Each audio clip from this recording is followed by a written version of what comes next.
Hello, everybody, and welcome to another fabulous Toad Talk podcast here in our 19th episode. Holy moly. So we're going to have to do something special next week for number 20. That's right. That's right. I am your host, Croakitoad, aka Tad. I'm bringing you back here. And I am joined here tonight with one of our regular sit-ins, and that is Grem. Yeah. Hi. And you may be wondering why I brought him in second instead of third, and that is because we are joined by a brand new, for the first time ever, guest on the Toad Talk podcast, and that is Azarain is here. Hello, everyone. That's right. For the first time ever joining us here, Raji couldn't be with us this week, so I will be assuming duties for this week's Grand Theft Auto 6 special giveaway.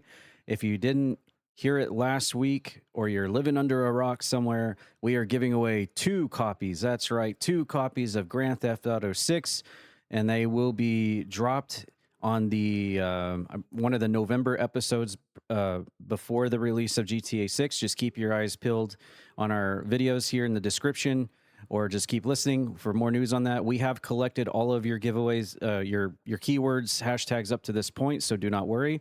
We have been collecting them all, and thank you all for entering, whether it be YouTube, Spotify, or Apple Podcasts.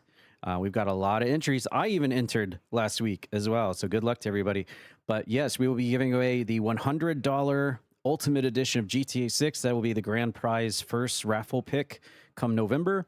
And then after that, we'll also be doing the secondary prize of the standard edition GTA 6, the $80 version as well, on the platform of your choice, whether it be PS5 or Xbox Series X. So thank you all for entering. And this week's special keyword to enter this week, because they expire after 7 days. Every podcast, they expire. You can't enter anymore. So you have 7 days to type in the comments of this video, wherever you're listening from. The special keyword is Lance Vance Dance. That's right. Lance Vance Dance. You can put a hashtag in front of it. You don't have, that's your choice. If you want to put a hashtag, you can. You don't have to. Either way, as long as you type Lance Vance Dance into the comment section, that will earn you another raffle entry into the GTA 6 giveaway come November. And again, we are currently accumulating them all. So thank you all for entering into our giveaway for 2 copies of GTA 6. And good luck to everybody. Thank you all for listening and watching and supporting Toad Talk Podcast each week. That being said, we're going to move on to Bring Your Own News section, and I'm going to start things off. I wanted to talk about a fabulous weekend away at work. I don't usually like to talk about my real-world job at all, but I think this warrants kind of an exclusion to that rule for the simple fact that I actually came up with an idea to basically film my travels going to said destination, filming the powerlifting, weightlifting event in progress, recording lots of lifts, getting behind the scenes footage, backstage footage, really hype, exciting moments during the meet, and then just some really great shots. And then, of course, footage on the way back home as well, because we travel across the U.S. and put on these events and then come back. So it's a very rare and unique job. And I think it was just a lot of footage there just waiting to be turned into content. And so that's what I'm going to do. I literally just got home a few hours ago from this weekend's trip, and I can't wait to look at all the footage that I accumulated from Friday, Saturday, and Sunday today, and put it all together into one big giant video documentary over the weekend, and then also pop out some YouTube shorts. So if you're listening on YouTube right now, or actually if you're listening anywhere, check out youtube.com/NASA Powerlifting, one word, youtube.com NASA Powerlifting. Check it out, subscribe, and look out for my video coming out in a few days. I'm really interested and can't wait to see how it all turned out. It's going to be really exciting to see how everything comes together there. But yeah, that's what I wanted to talk about. I'll send it over to Grem on what he wants to bring to the table. You know, I thought I was picking for Raji again, so I actually have 2 things, but I mean, if that's okay. One of them's food. It is actually, none of them are food. Whoa. Yeah, I know, right? So I can't believe I didn't talk about this last week, but it's kind of funny how you were bringing up whole NASA. The other NASA, the one that ripped you guys off, put out a post. It was on the 1st of July. NASA seeks volunteers for new year-long simulated Moon-Mars mission. So if you want to, put your name in the hat and be, in a simulation basically for an entire year away from everyone and how it feels like to be on the moon or Mars, now's your chance. You can apply at nasa.gov. And, maybe you might be selected. I don't know if that's maybe your thing or not, or anyone's thing for that matter, but it could be. So that's why we bring this to the news front. And then the other one was actually a couple of days ago, they announced that G.I. Joe and Laura Croft will be having like a kind of a mashup for like 5 comic books, like a crossover, where Laura Croft is going to be helping the Joes try to find a lost relic or something. And I think there's going to also be like an action figure, like a G.I. Joe action figure of Laura Croft as well. I know a couple of people are huge Laura Croft fans around here. So I just wanted to kind of bring that to the attention as well. It looks like it's going to be launching in October. So it's a 5-issue limited series for the comic book for G.I. Joe. So there you go. That's my news. Okay, so 2 things. Number 1, obviously we know where Raji went tonight, that he couldn't join us. He obviously signed up over at nasa.gov. Yeah, definitely. So, yep. See you later, Raji from outer space. Or the moon. Or the moon, yeah. And if I guess on some nights there might be 2 full moons. Yeah, maybe. Knowing him. Anyways.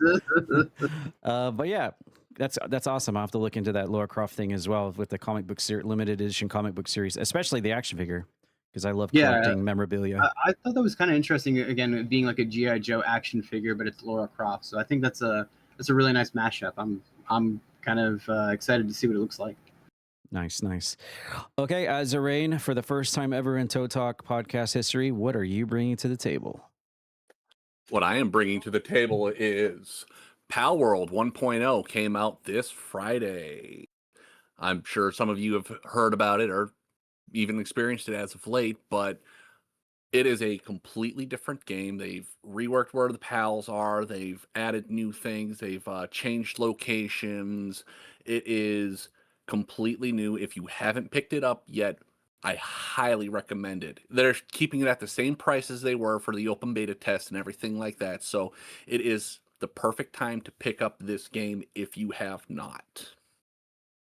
Nice. Yeah. And I know we have a community member, Meredith Mel Schmoncher, who actually has already set up a server for members of the Croakitoad community to already jump in and play. And apparently it is also crossplay. So Xbox can play with PC and unlock those Xbox achievements. Yes. Nice. Well, is that on Game Pass? Sorry, I didn't mean to interrupt. Yes, I think it is. So there you go. Pal World and Game Pass. Yeah, I believe it is. Yes, it is. I just double checked. There we go. Fact checking. Yeah. And to top it off, old Taddy here, one of his new favorite pals is called Krojiro. It is actually in one of the more early locations, so he can get that quick and play with it all game long. Is that the frog with in the G? Yes. Oh my God, yes. I told Masha earlier in the Discord server, you probably saw it. I want to create a base with nothing but those frogs. It's going to be for Croaky City. I really want to play it. It's been a long time since I played Palor. I got the original base 1,000 gamer score. I haven't really been back on it again. I did have someone on the True Achievements help me get a few of the kind of annoying achievements. Like I bumped into a server and then I like immediately locked like 4 different achievements just by being in a server, which was very helpful. But there's a lot of like really time consuming just achievements that I still need to get. So I have definitely added this to my radar for this weekend. Because I'll be home the next 2 weekends and I really want to jump into it. And maybe we can get a big group together over the weekend and try it out. And it's 2 birds, 1 stone. I'll get to play Power World, collect all those new frogs, create a frog city, and at the same time, continue unlocking all those achievements. Because I'm already being dived in on Power World on my gamer tag. So I have no choice. I have to get the rest of the achievements. And with friends, it might make it a lot easier. Oh, yeah, for sure. All right. Well, that was Bring Your Own News. We're going to jump into our gaming block. We do have a special surprise for you guys at the very end of our gaming block. It's for the first time ever, we're going to do something special. So keep your eyes peeled for that. But our first game that we're going to talk about is a game called Funnel Runners. This was a game that we were pretty hyped for at the beginning of the year. We actually marked it in our Discord server as an event earlier in the month of July. I think it was like scheduled for like a July 4 or like a July 6th or 7th release, something like that. But I guess they pushed it back. So it's actually still not out yet. I did check Steam earlier and they actually do. I think it's like coming out in a few days from now, if I saw it correctly. But either way, I got the link right here, actually. Let me see. Just fact check myself real quick. Okay, July 16th. Yeah, so about 4 days from the recording of this podcast, they pushed it back a little bit. But originally it was supposed to have already been out. But this is called Funnel Runners. It is you and up to 7 friends must scavenge parts, fix your van, and escape the brutal tornado that approaches. And it'll be available on PC, Steam, Q2 2026. So yeah, 4 days from now. But yeah, let's take a look at the trailer and then we'll give our thoughts.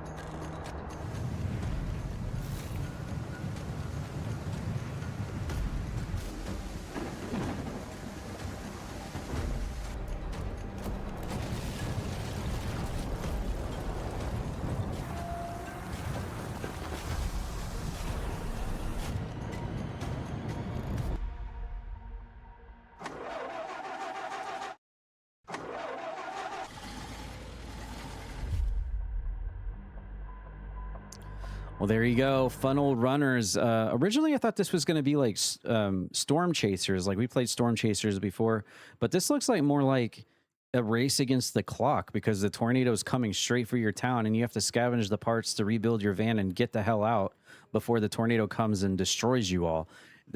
At first, I thought this was going to be like you go out and, you know, you're storm chasing the tornado, you're setting down the radars and gauging the speed, the distance, the size, what kind of F size it is, whatever. But this actually is very intriguing because it completely changed my perspective of what this game was about. Because it makes it seem like you're trapped in the city with the looming tornado just getting bigger and bigger and bigger, and it's getting closer and closer and closer. And you and your friends need to hurry up and collect all the stuff you need to collect before it gets there and it completely blows you away. And yeah, this looks super fun. I can't wait to try it out. I know I've already added it to my wish list.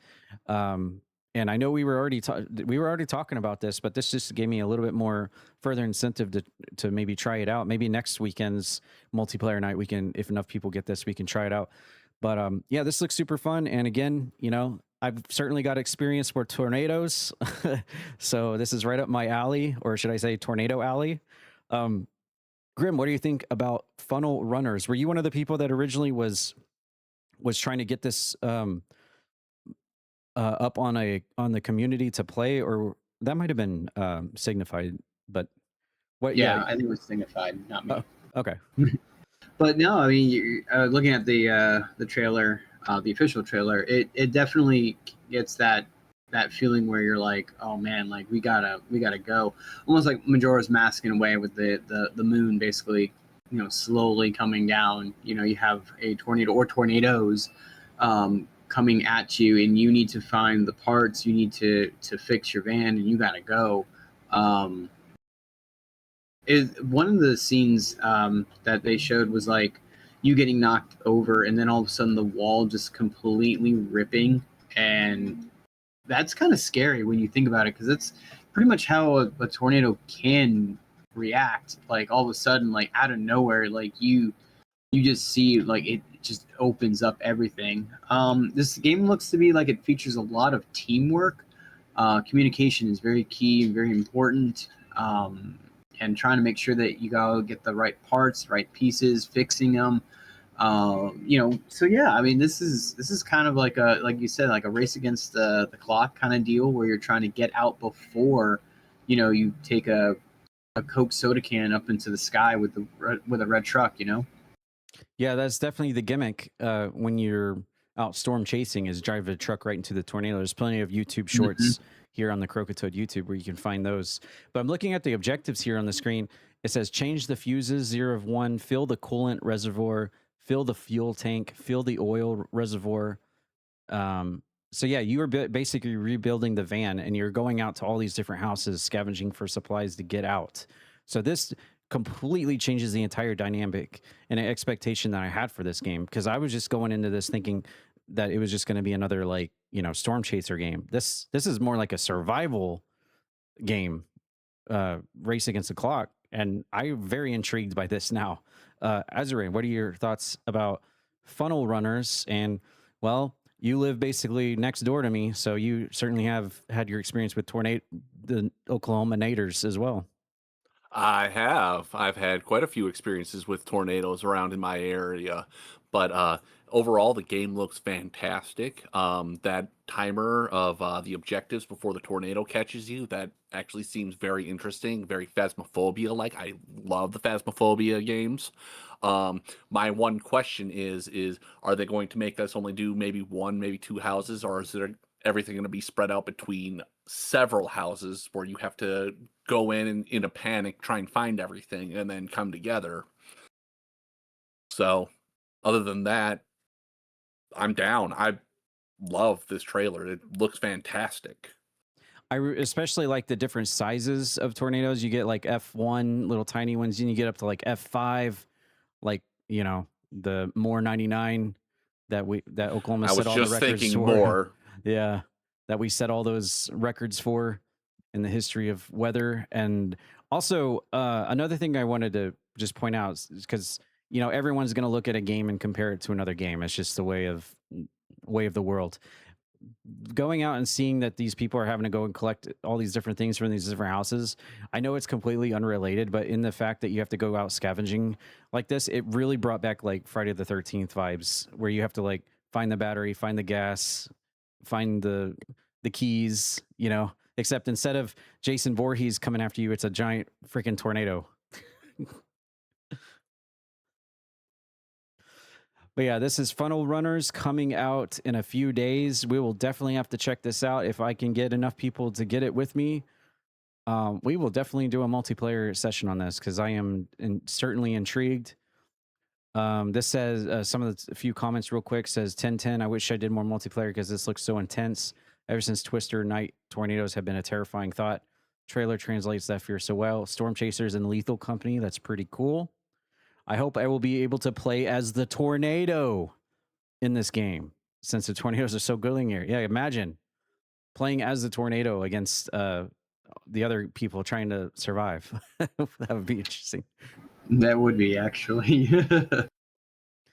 We all know who you would target. Oh, yes. Oh, yes. There's only one person around here that sucks with 2 C's. It's here. Oh, yeah. That would be what I would be saying as the tornado. All right, moving on to our next game. This one's kind of a little bit of a lengthy trailer, but I figure since Metal Gear has kind of taken over the Croakitoad community here as of late, we'll go ahead and take a look at this. We have not actually featured this on the podcast yet, but it is coming out around the corner. This is the Metal Gear Solid Master Collection Volume 2, and we're just going to take a look at the announced trailer, which came out earlier this year. And boy, this game is coming out, and Metal Gear Solid fans are eating good right now, because there's a lot of really great games coming back into the forefront. Plus, the biggest news out of this is just the sheer fact that Metal Gear Solid 4, you can actually, and really, I guess Peace Walker 2, you can play on basically everything now, because it was very limited for a long time to certain consoles. But we'll get to that in just a second. Let's take a look at the trailer real quick and see what we got.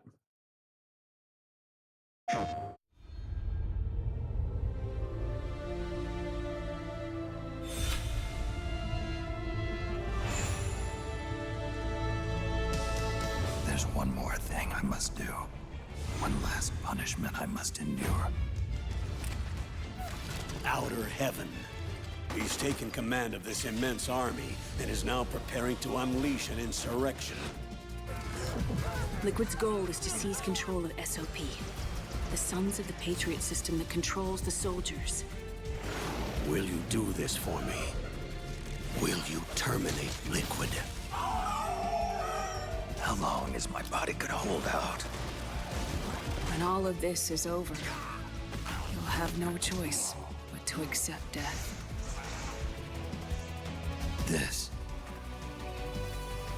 is my final mission. So began the war between Zero and Big Boss. Do you understand, Snake? Any means necessary. Just stop Liquid's insurrection. Liquid! Guns of the Patriots!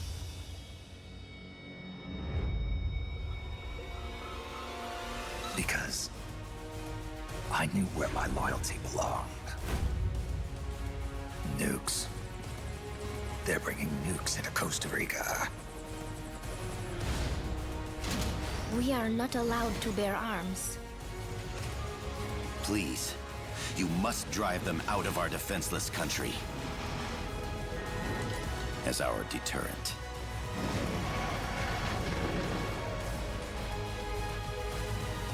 Yes. It simply said Jack. Over and over. Boss. Is that you? Answer me! Boss!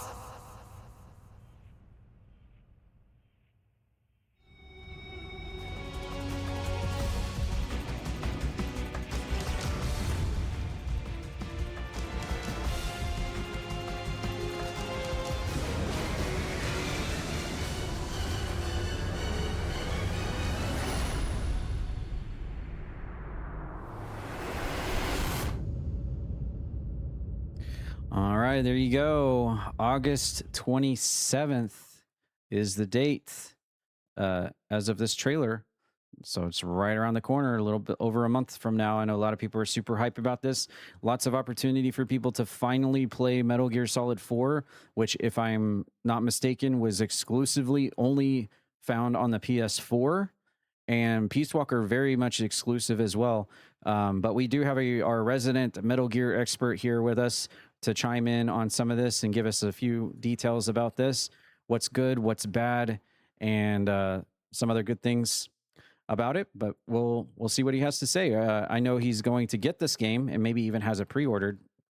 For that, I'm not really sure. He can clarify that. But Coke, what are your thoughts on Metal Gear Solid Volume 2? Are you excited? Do you think this was the right call? Is this the right amount of games that they included into the pack? Do you think the graphics look good? Do they do a good job revitalizing this for the year 2026? Do you think this is the right move moving forward for Metal Gear? Yeah. Like first, I would say they kind of a letdown. They only have Peace Walker and Metal Gear Solid 4 is like the main games, and they have Ghost Fable, the Game Boy Color game, is like the bonus. I wish they ported the Twin Snakes to PC and like the consoles as well, but it's probably more of like a. I was gonna say it's more of a legal issue with Nintendo, but I think it was originally actually also going to be ported to PS2, but so that's not the thing. But like Metal Gear Solid 4, yeah, it was originally a PlayStation 3 only game, even though they did have a like a port to 360 as just like a way to keep it, to like have like sensible development instead of making it just be like PS3 only. But they never released it. Probably because I've never played Metal Gear Solid 4, but I've heard that the installation process on the PS3 is kind of legendary. Snake just smoking for like 20 minutes.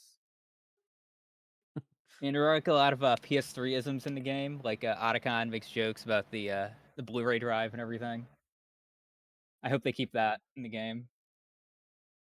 And then Peace Walker, that actually it was originally on PSP, and then they released it as part of the HD collection on like the PS3 and 360.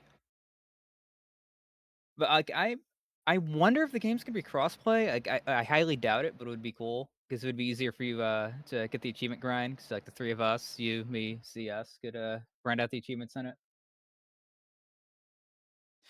Is it 3-player I or is it just 2? I might actually have the 6-player. Whoa, really? Interesting. Okay. Oh, let me check and see real quick. Okay. But yeah, well, fact check myself. I said PS4 earlier. That just goes to Okay, show, 4-player. man. Oh, it's 4-player. Okay. That just goes to show just how, man, how games have gone over the past couple. I can't even keep track. I was thinking this was PS4. This is actually PS3, where the only place you could get Metal Gear Solid 4 for a long time. Actually, was there ever a PC port for Metal Gear Solid 4? Nah, people just emulated the PS3 version on PC. Wow. So that in itself is just like the huge thing, because if you never got, I mean, obviously you could find nefarious ways to play Metal Gear Solid 4 outside of a PS3, but the only way to play this game is if you have a PS3 until now. Well, I mean, if I want to be snarky, I could say you don't have to play it. You can just watch a playthrough of it. That is the joke. Yeah. That is the joke. All right. Well, Grem, what are your thoughts on Metal Gear Solid 2 Volume 2, Metal Gear Solid Volume 2 Master Collection coming out in a little bit a month from now? Any thoughts to this? And have you ever heard of the meme of the fourth game where, you know, you can just set the controller down and watch the movie? No, I didn't. I'm also kind of curious. Why not just have this come out in November? I mean, there's nothing else really going on in November. Or is Snake scared maybe of a little GTA? I mean, I'm just saying. But no, I sadly didn't really get into the Metal Gear Solid series. I did have Metal Gear Solid 2 on the PlayStation, but I never finished it, sadly. I just it's a lot of like, I don't want to say over the top, but it's completely, to me at times it's very confusing, this game and this genre. But I know there's a lot of people that love it. You know, when with the gunplay, or just trying to sneak around, and the alert sound and everything of that nature. So I mean, it's cool that they're coming out with it. So like you said, instead of having to dig out your own PS3 or try to find it somewhere, you can now play it on a little more current consoles. No, I will tell you, you don't have to backtrack on that. It is in fact over the top. I'm pretty sure Coke can agree. Metal Gear Solid is in fact over the top. I mean, there is the grounded like stealth and stuff, but even dating back to the original Metal Gear on NES, yes, it was over the top with some of the bosses, some of the characters, especially the story. Yeah. Yeah, I could definitely see it. Yeah. Like, they whined about the Twin Snakes being over the top, and I'm like, okay, sure, it's slightly more over the top, but Metal Gear Solid's an over the top series. Absolutely. Yep. I mean, you're talking about from the very origin game, the very first NES game. You're talking about the basically giant nuclear war machines. That in itself is over the top. And then as graphics got better, they just got more and more bizarre and more over the top. So yes, very much over the top series, but that's why a lot of people love it. And of course, the tactical espionage part of it is really a huge part of it. The stealth part of it, really huge part of it as well. You just get all the really juicy and wacky, zany cutscenes in between. All the stealth is Metal Gear. Azurain, what are your thoughts about the Master Collection Volume 2? Do you have any experience playing any of the Metal Gear games before? I love the Metal Gear series. As you guys were saying, it's over the top. That is just Hideo Kojima's way of making a story, is just over the top. I love it. The Metal Gear Solid series has always been over the top. Even Revengeance was absolutely over the top with the memes. You can't get more over the top in an action stealth series than Metal Gear, and I am all for it. I love it. Nice. Well, this will definitely give a lot of gamers out there a chance to finally experience Metal Gear Solid 4 for the first time. Myself included, by the way. I've never played Metal Gear Solid 4. I can't wait to jump into it. Yeah, me neither. And also on the Peace Walker thing, knowing that it's 4-player co-op, that's really awesome too. I can't wait to take full advantage of that, and hopefully it is crossplay. All right. We're going to move on to our next game. And this one kind of hits a little bit home for really all of us because we have a lot of experience playing supernatural, paranormal activities style games. And looks like it's another good one coming out. I have not looked at the trailer yet, so I'm going to be watching it for the first time here, just like everybody else here. Let's take a look. This one's called Give Us a Sign. Okay.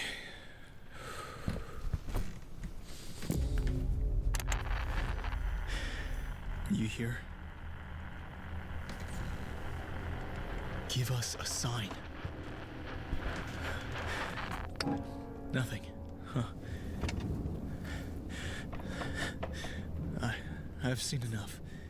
I'm getting out of here.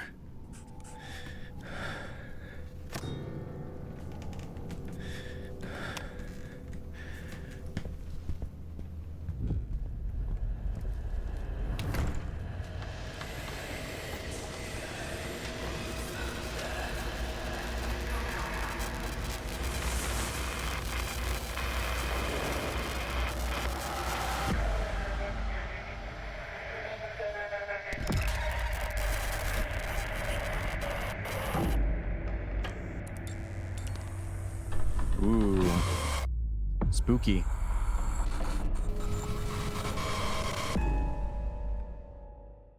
Nice. Okay. Well, it didn't really give you much in terms of like the gameplay or what exactly you're doing or anything like that. Just more like a teaser trailer there. But we'll take a look at the synopsis here. Says your voice is the key and the trigger. Every investigation has a price. Give Us a Sign is a 1 to 4 player co-op paranormal investigation horror game where your microphone can become your greatest liability. Explore haunted locations, uncover the truth behind terrifying entities, and survive a world that listens to every word you say. Voice reactive gameplay, dynamic paranormal encounters, deep investigation systems, 20 plus unique lore-driven ghosts, reactive environments, and modular scares, coming to Steam, PS5, and Xbox Series X. As it stands now, I don't see a date for this release yet. But I will say right now, the top YouTube comments I'm looking at right here are mostly very positive. One person says that they're a bit skeptical with all the ghost hunting games that have kind of copied Phasmo and have kind of just like came and went. But a lot of people are optimistic about this one. Just looking at the graphics of the trailer, it does look very realistic. For a second, I thought I was actually watching a real person here. That's how realistic some of the graphics are here until you really, really look closely. But very nice graphics here for this trailer for what little it kind of shows. But I'm always down for a 1 to 4 player co-op game, especially if it's paranormal ghost hunting. As Azarena alluded to earlier during the tornado game, we absolutely love Phasmophobia in this community. And I can't wait to check out a little bit more of this. And if it's good, I will definitely try this. Grim, what are your thoughts on Give Us a Sign? Do you think this will hold up from the very little that it showed us? Do you think it could be the one that kind of rivals Phasmophobia or becomes better than the original? It's tough to say with just the announcement trailer itself, but you see a lot of the similarities. Obviously, you see the pills, or sanity pills. You see the flashlight. You see the camera. You see the cross, the candle, the walkie-talkie. Even down to the paper, right? Like you can see like scribbling names and circling something. Very much, except for coffee. I don't think Phasmophobia has coffee now that I think about it. But nonetheless, it's gonna be hard to rival something like Phasmo. At the same time, I know Phasmo's been trying to make the game better and smoother. This does look really good, like you said. It looks very, very real right off the rip, and you're like, wait a minute, is this actually a game? So it's tough to say whether or not it's going to rival it or even be better. But right now, it does look pretty much very a similar copy of Phasmophobia, really. And is that really what we're all needing? Again, it basically said the same thing with like how Phasmo is. Your mic is going to be either your greatest tool or your liability. We maybe have someone saying that thank you after eating French fries and how cute they are. So I mean, it looks like it could be a lot of fun. Maybe there's no white van. Maybe that's the difference. And like everyone's kind of stuck, and they all have to meet at the door or something to get out. But they all have to finalize what's going on and which one the ghost is. So the trailer shows you some things, but it just basically shows you everything that you would see in a Phasmophobia game. Well, I, for one, am a big fan of the coffee. So yeah, more coffee. And there are coffee cups in Phasmo. I mean, obviously they're not ghost hunting tools, but maybe you could trap a ghost if they really loved coffee in their previous life to come and get the coffee as a trigger object.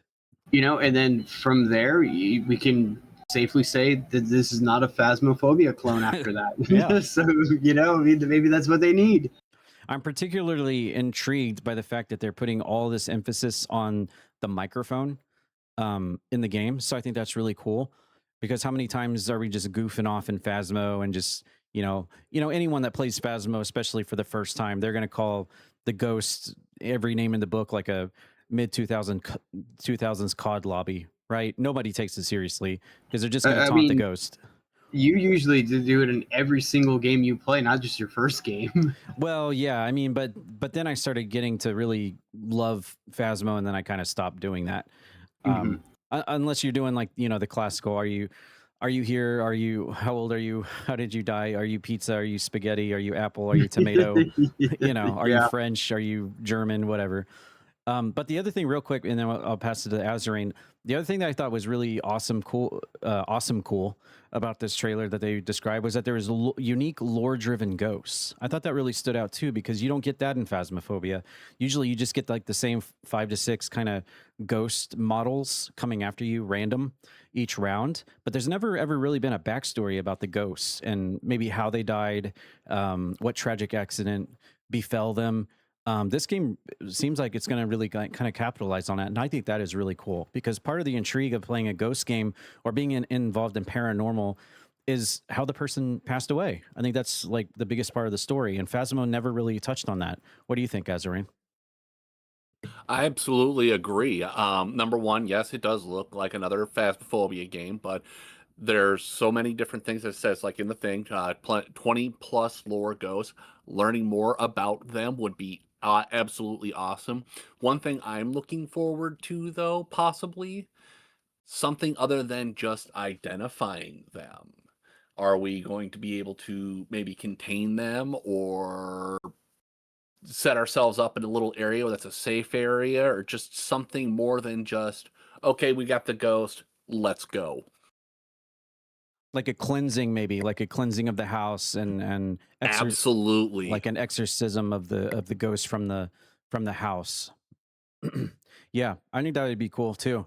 Yeah, because you're right. While it's cool to win at Phasmo and find out what the ghost is, which is more like detective work, where you're just like kind of eliminating the possibilities until you get the ghost type, and then you're like, okay, we're done. Let's dip. Okay, but what about the people that live here? They got to come back tomorrow, and the ghost is still there. What exactly did you really accomplish here?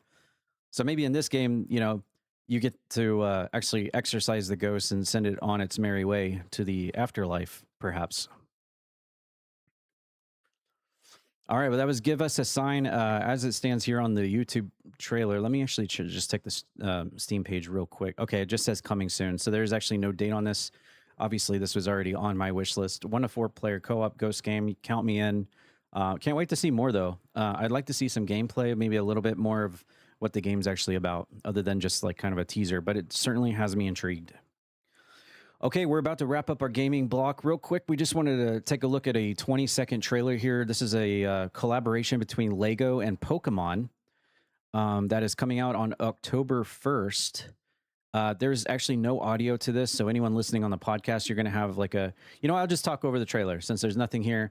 So the trailer here is of a giant, massive Pokeball Lego, and you get familiar characters that go inside this giant Pokeball Lego that you can open up and close like a regular Pokeball, and it's got a scene inside of the Pokeball, some familiar scenes in here from some of the games that we cherish and adore over the years. And basically, it reminds me of the old, if anyone...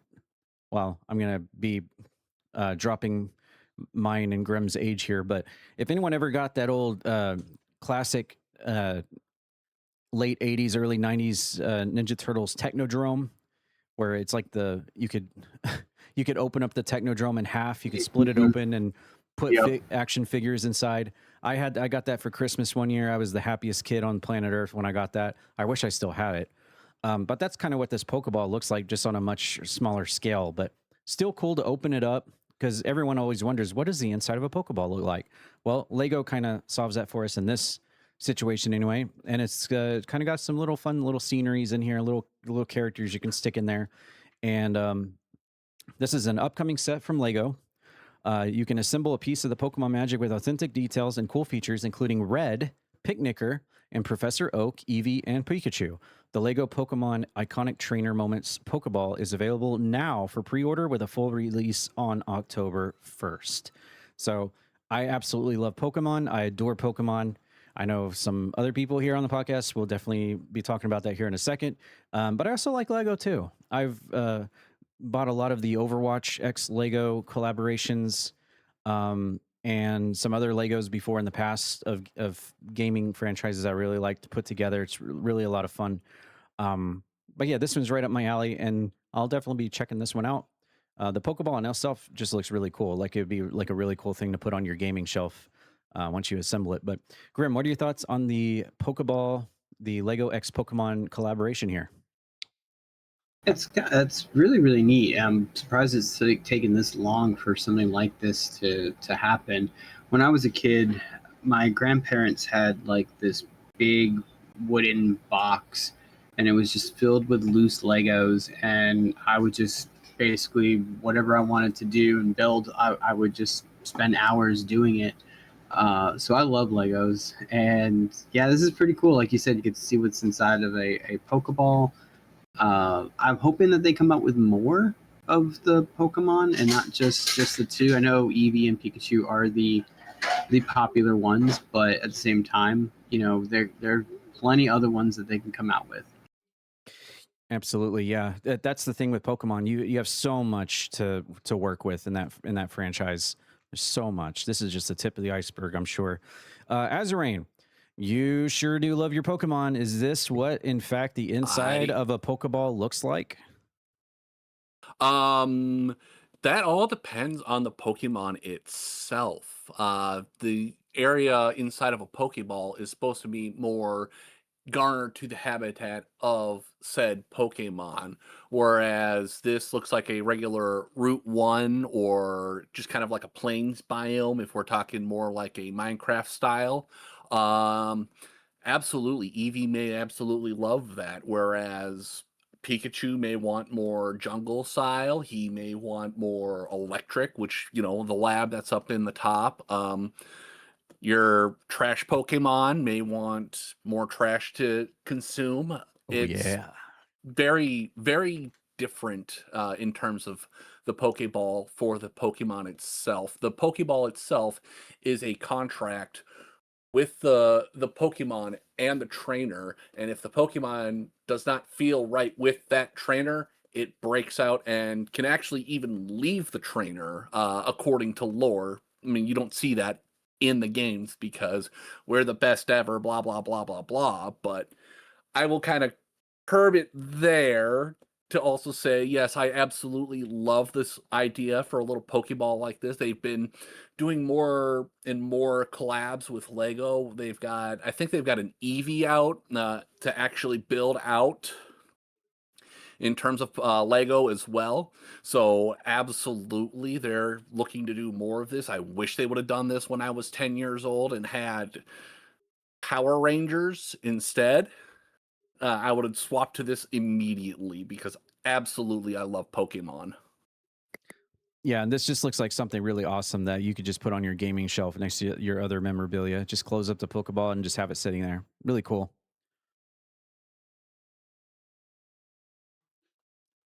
All right, with that being said, we're going to move on to our special, I don't know how you would call this, a special segment that we're going to do for the first time ever. And this is actually going back into time and pulling up an old video game commercial / trailer from years and years and years and years ago. And we might be just doing this once every podcast. So I dug up something that is kind of relatable to probably every one of us here in some form or fashion. And so, yeah, this is a good one to start off with. But yes, this is a new segment that is, while it's still attached to our gaming block, it's more of a retroactive perspective at video games in the history of video games. But our first trailer is going to be for a TV commercial. Remember when video games were on TV commercials?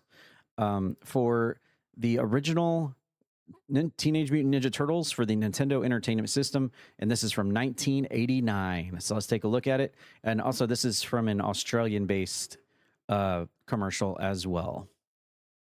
Here's what the latest video game, Teenage Mutant Ninja Turtles, looks like on Nintendo. Mondo to the max. Cowabunga. Tubular. Radical. And here's what it looks like on Sega. So if you want to catch the awesome Teenage Mutant Ninja Turtles in action, you'd better buy Nintendo, because the only turtles you'll get on Sega are these. Nintendo, the entertainment system with Teenage Mutant Ninja Turtles. Ah, yes, the days of Sega does what Nintendo don't. Blast processing. Oh yeah, we don't get that anymore.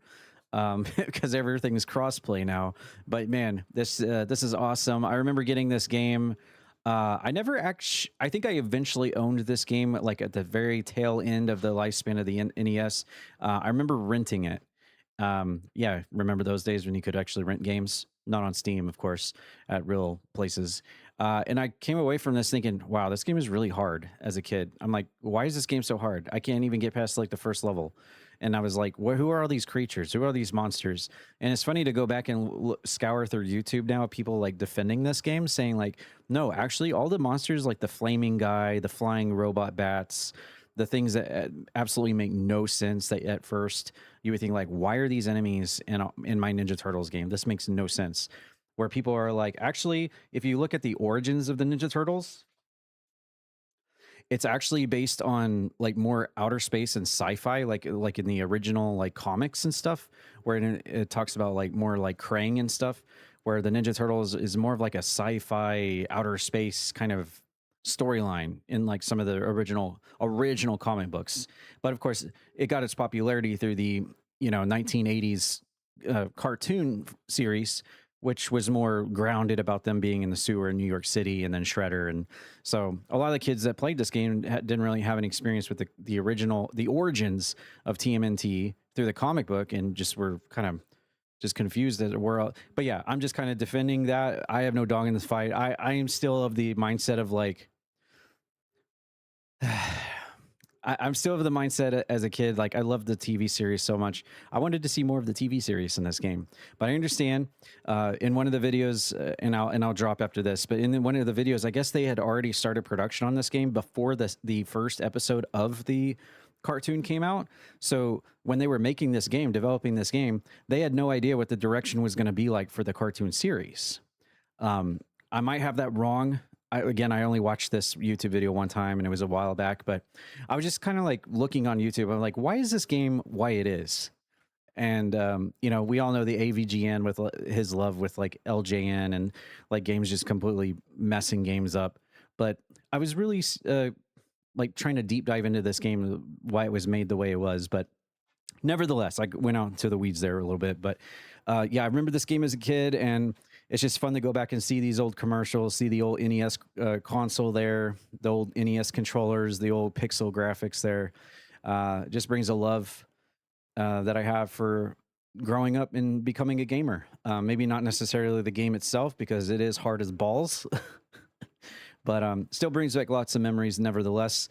Grem, obviously you're going to have a lot to say about this one. Yeah, this is a very, very tough game. It was kind of interesting to hear what they said, and on top of that, like using my radical catchphrase. No, it's not mine. But the cheap stab, I guess, if you will, on Genesis was kind of like, whoa, like That was like almost out of nowhere. I wasn't expecting that, but yeah, this game was extremely hard. I believe you were right on that in terms of your lore about TMNT. They didn't know what to really expect, so they just kind of threw a couple of bosses that they thought would work, like mutated bosses and enemies for them to fight. But they knew, obviously, they knew Shredder, they knew Bebop and Rocksteady, so they knew some of them, but just not what was going to be in the television series. It's still pretty cool to kind of go back in time and kind of look at this. And like I said, that was wild to get like a little jab. You don't really see that as much anymore. It's not like, you know, Xbox jabs, PlayStation, and vice versa. At times, you rarely see that. In fact, you see it more often that they're kind of like exclusives or kind of working together to try to get it to the other console. So times have definitely changed a bit.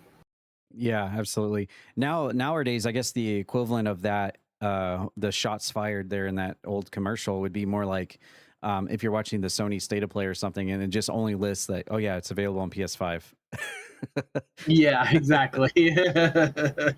And vice versa for the Xbox, of course, or the Nintendo Switch for that matter. Only on Nintendo Switch 2. Switch 2, yep. All right, Azarain, what are your thoughts on this? Did you ever play this game? And I loved this game as a kid. Nice. I hated how hard it was. I only ever found the Technodrome once and never got to Shredder. So this game is hard. Wait, you mean to tell me you got through you got through the coral in the dam once? That's impressive. Yes. I used to get through the coral in the dam a lot, actually. Yeah. It's just getting through the place where the jet drops bombs on you as you're trying to find the sewers where you find the Technodrome, and the caverns are just loaded with all of these really difficult enemies that it's better to just run through. Yeah, and I believe wasn't they like random too, so they were randomized. Yes. Yeah. The I wish I'd known that when entrance was random. Yeah. Yep. But then the there's funny like thing 7 is, locations. The funny thing is then once you get the Shredder, he's like the easiest boss ever. That's a cherry on Never top. got to him. I played it once, not on the previous channel. I played it, and obviously I was using save states to get there. But I remember like it being so hard in the cavern areas, like you were saying, because they just like vomit enemies out at you, like just the hardest enemies. And then I finally made it to Shredder, and it was like the easiest boss ever. I was like, really? All of that for that? I mean, if you had Donatello, you could really cheese it. True. Yeah. Donatello cheeses just about everything in that game, just because he's pretty got much. that bow staff that goes like 3 characters long. Which is another thing too, because Donnie wasn't one of the most popular characters back in the day. It was Leo and Raph, and Raph was like one of the worst because on how small the size were. Oh yeah. The size are smaller, but technically I think he does a little bit more damage. But the problem is you've got that hitbox right there. And so if you're close enough that you're hitting them, they're hitting you. Mm-hmm.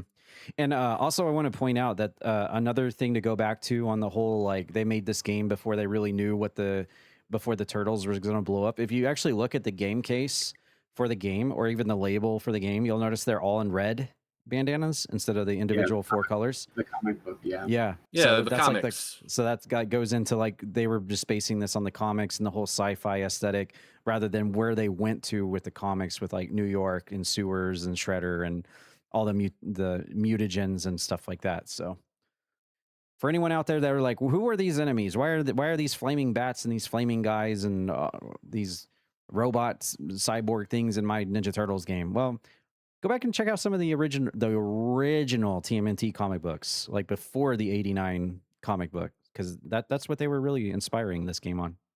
But yeah, that was a fun trip down nostalgia lane right there.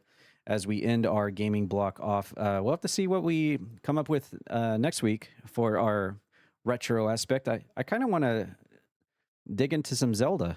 Take a look at a Zelda commercial, but we'll see. Yeah, and then also, if you could, comment down below if you actually beat this game without save states. Ooh, yeah. Well, I won't be commenting then, but yeah. And if you would like for us to check out any other old school video gaming commercial from TV, from, doesn't have to be NES, it can be PlayStation 1, PS2, PS3, OG Xbox, Game Boy, Atari. If it was a commercial that you'd like for us to check out and take a trip down memory lane, let us know in the comments. We'd love to check it out. But all right, we're going to move over to our movie block. We have 2 movies to check out here. We have kind of taken a break from movies the past couple episodes, but we do have 2 right here that kind of stood out in my eye. This first one is called Hope, and it does feature Alicia Vikander and Michael Fassbender. So that's already two really notable actors right there. Let's take a look at this trailer.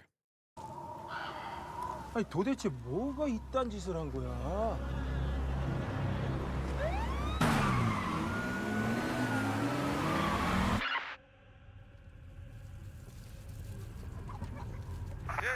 여기에 문제가 좀 생겨서 연락드렸어요.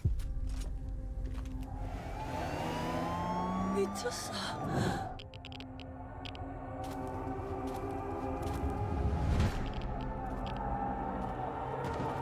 태성아! 태성아! 태성아 임마 이 새끼!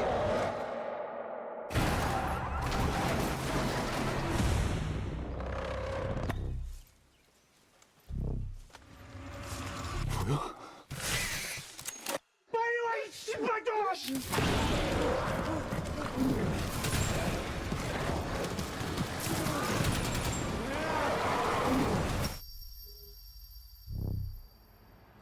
보셨어요? 당연히 봤지. 뭐예요? 이거는 우리가 아는 종이 아닙니다.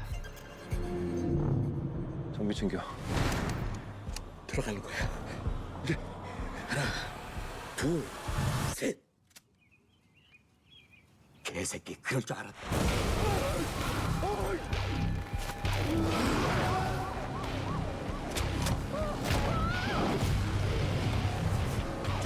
저기 돌려 쫓아와요 쫓아와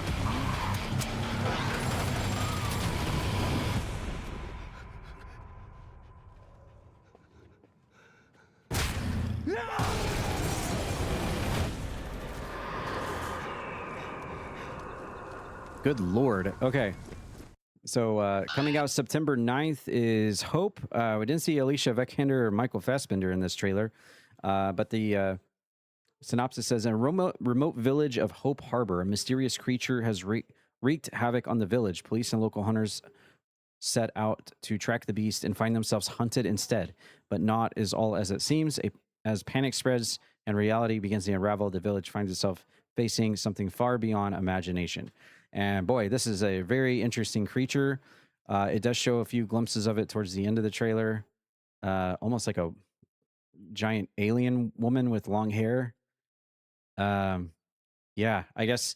And we saw the alien spaceship come down through the clouds. So and with Michael Fassbender, that's kind of par for the course for him because, Prometheus and, he's kind of got his name attached to some of the Alien series at this point in time. So this is kind of up his alley right here. In terms of what his role is in this movie, not really sure, but this certainly looks like some kind of like sci-fi horror movie where the ship crash lands and whatever was inside that ship has infiltrated this harbor town, and now these people are just trying to survive as this giant weird monster thing is just tearing through the whole town. It looks abandoned. At first I was thinking this was going to be a zombie apocalypse movie because that's where it kind of was leading me. And then I was like, oh, it's just this giant creature that has just been tearing through the place and killing everything. Grim, what are your thoughts about this? Does this look intriguing to you? I know, as I like to say every podcast as the trope, like horror is definitely your biggest number one thing you like. But is this something that you think you would enjoy at all? I mean, I don't know. This has a little bit of similarities to the movie Nope that I had to see with you guys, and it almost it rhymes. So I'm like, huh. I mean, it seems like it has kind of a little bit of almost everything. from the horseback riding to the woods to the city. Had a little bit of humor in there where they're like, we're going to go on 3, and then they don't move. And he's like, I knew it. It's got a little bit of like everything, really. Like I said, aliens, obviously gore, a little bit sci-fi action, a little horror action, like jump scares here and there. It looks kind of just like a well-rounded film. It definitely is going to be probably better than the movie Nope, where you can easily probably follow along. At least I hope so. Yeah, see what I did there? I was also kind of intrigued too, because it obviously had subtitles. I'm guessing it's probably what it's going to be through the movie itself, that it's going to be in a different language. Yeah, it might be. Yeah. Kind of like a Godzilla, was it Godzilla -1 kind of deal? Yeah. Yeah. Azarine, what are your thoughts on this? Did you think the suspense and the buildup was worth what they showed us at the end of the trailer? And does this appeal to you at all? Oh, it does actually. I am actually doing a little research on this movie just for this right now. It is actually a Korean action thriller, so to speak. The lead member, Hwang Jung-min, I'm sure I butchered that, and I do apologize. This is actually what he is known for, is these action thriller movies. So with Michael Fassbender in there for the sci-fi, you've got this combo that looks really intriguing. Of course, like he said, you've got the comedy aspect there with the 1, 2, 3. With that image though of that spaceship or whatever it was just piercing the atmosphere. Ooh, that sent chills down my spine just a little bit. Just looking at IMDb, I see a couple things. Some people are really excited about it. Some people are calling it Korean Michael Bay. So there's mix, whatever. I'm personally excited just based off this trailer. I would like to see more. Yeah, and what's really interesting is in this trailer, they don't capitalize at all on the two more famous actors that they have listed here in the title of the YouTube. You would think that they would put a little bit of Michael Fassbender in there because he's very, very notable as an actor. And then Alicia Vikander, who, a lot of people know who is the last Tomb Raider actress. So, and we don't see them at all in any capacity in this trailer. Obviously they're probably just saving that for the movie. They don't want to spoil everything, which I can get behind. You don't want the trailer to spoil everything.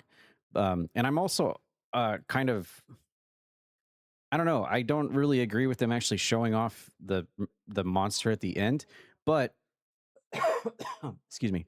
I noticed the other monster at the beginning of the trailer looks different than the monster you get at the end. So, because the monster at the start was like chasing them through the woods, looks more like a four-legged, like a like a four-legged alien thing here, like a drone creature, like maybe not the full-fledged monster. And then towards the end, you get something completely different. So maybe it's like different types of species of alien that are in that ship that gets released on this town on these people.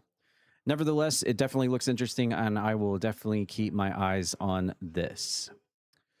All right, we have one more movie to check out here before we move on to our sports block, and this one is yet another creepy movie. So I'm sorry, Grem, but we're 2 for 2 on scaries on this episode of Toad Talk Podcast. This one's called She Saw Us, and this one involves creepy dolls. Ooh, my favorite.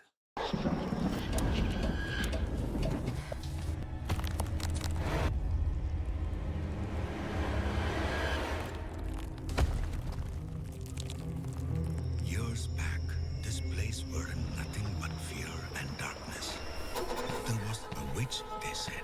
She had a child, two-headed, which she kept secret.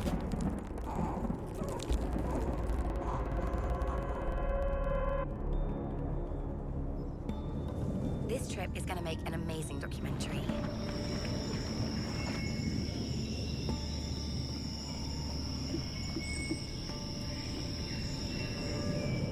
cost a fortune if it was in central London. What's up with you in the housing market? What about it? No one's buying a house, mate. Oh, it's so freaky. Why has it got two heads? But there's something proper disturbing about you. Last night, I think I felt someone in my room. Oh, well.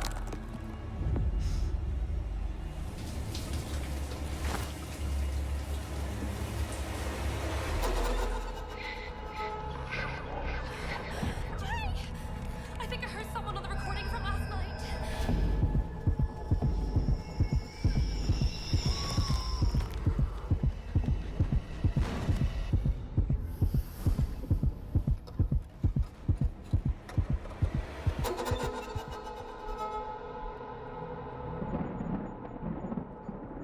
Okay.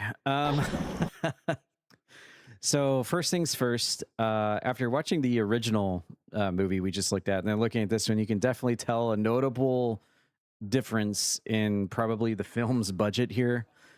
This looks, I mean, it started off okay enough, and then once it got to like where they were all in the cabin, I could really start to tell like how some of the production was here, some of the acting, some of the scenes, just some of the effects that they reveal here in the trailer. It almost looks like something you'd see on like a maybe not as bad, but maybe something you'd see on like the Sci-Fi Channel, just like straight to sci-fi kind of movie.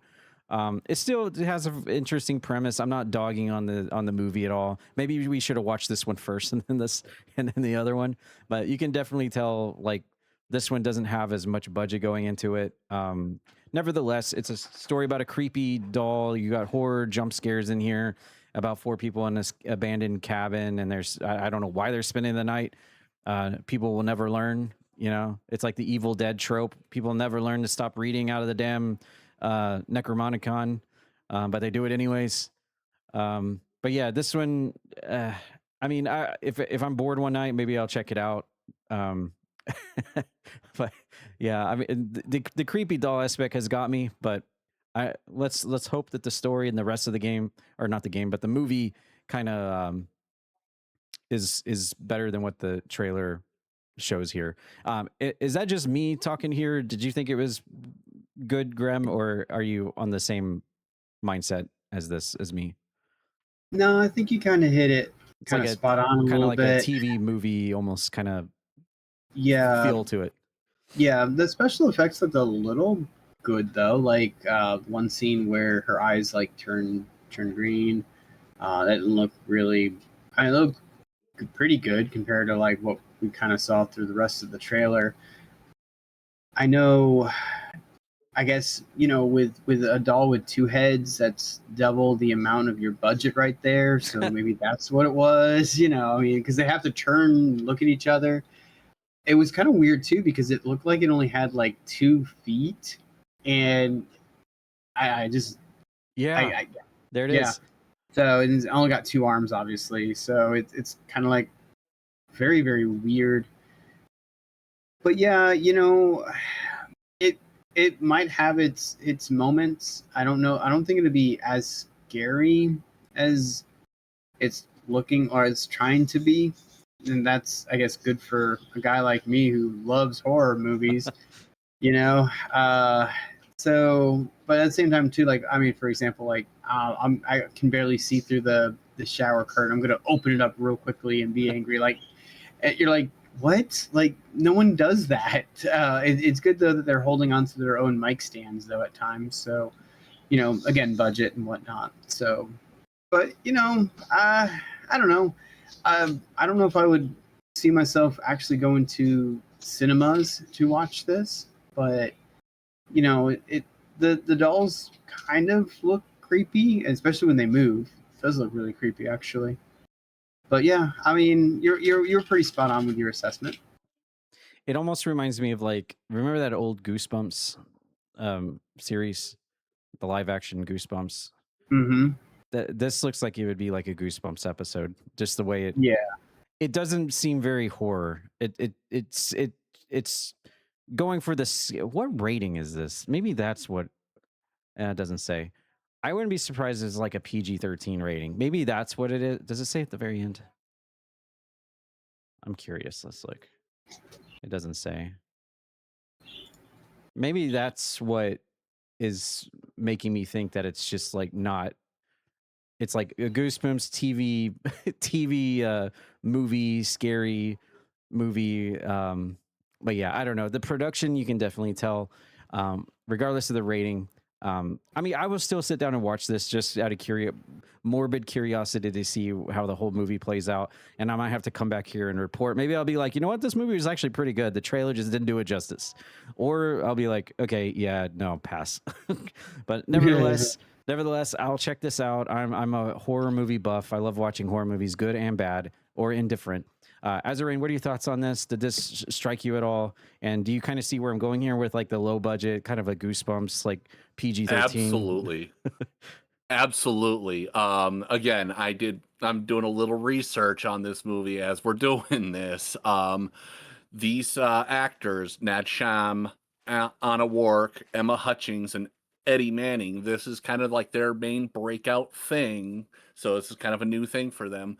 But looking in, they also have a new movie that they're looking at closing up on production on called Vagamon, which is a vagabond demon, starring the exact same cast in the exact same names. So this could actually be a series of movies that they're working on.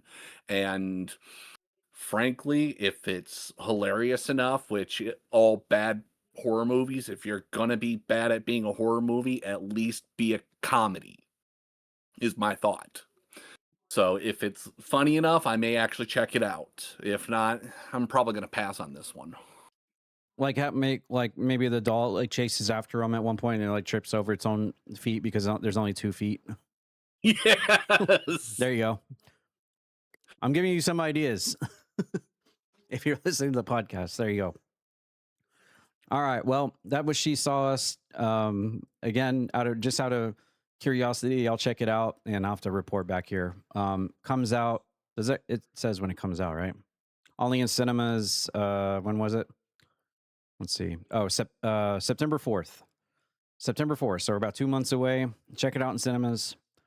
And let us know in the comments. Is anyone out there listening eager to watch She Saw Us? Let us know. No rating, by the way. No rating for this movie. It definitely looks like a PG-13 though. Yeah, there's no rating yet. I'm sure as we get closer to September, like in August, they'll have a rating for it. But yeah, I wouldn't be surprised too if it was PG-13. All right, well, that'll wrap up our games and movies block. We're going to step into the sports world. And as it stands right now, unless my browser is incorrect, we are still racing at Echo Park right now. We're on stage 2, 48 of 100. That's if NASCAR.com is actually up to date, which it usually is. And right now, as it stands, Ryan Blaney is currently the leader in first place. Bubba Wallace in second place right now. Tyler Reddick in third. Christopher Bell 4, Chase Elliott 5th, Eric Jones 6, Kyle Larson 7, Carson Hocevar is an 8, Joey Logano 9, and Ty Gibbs rounding out the top 10 for Echo Park right now.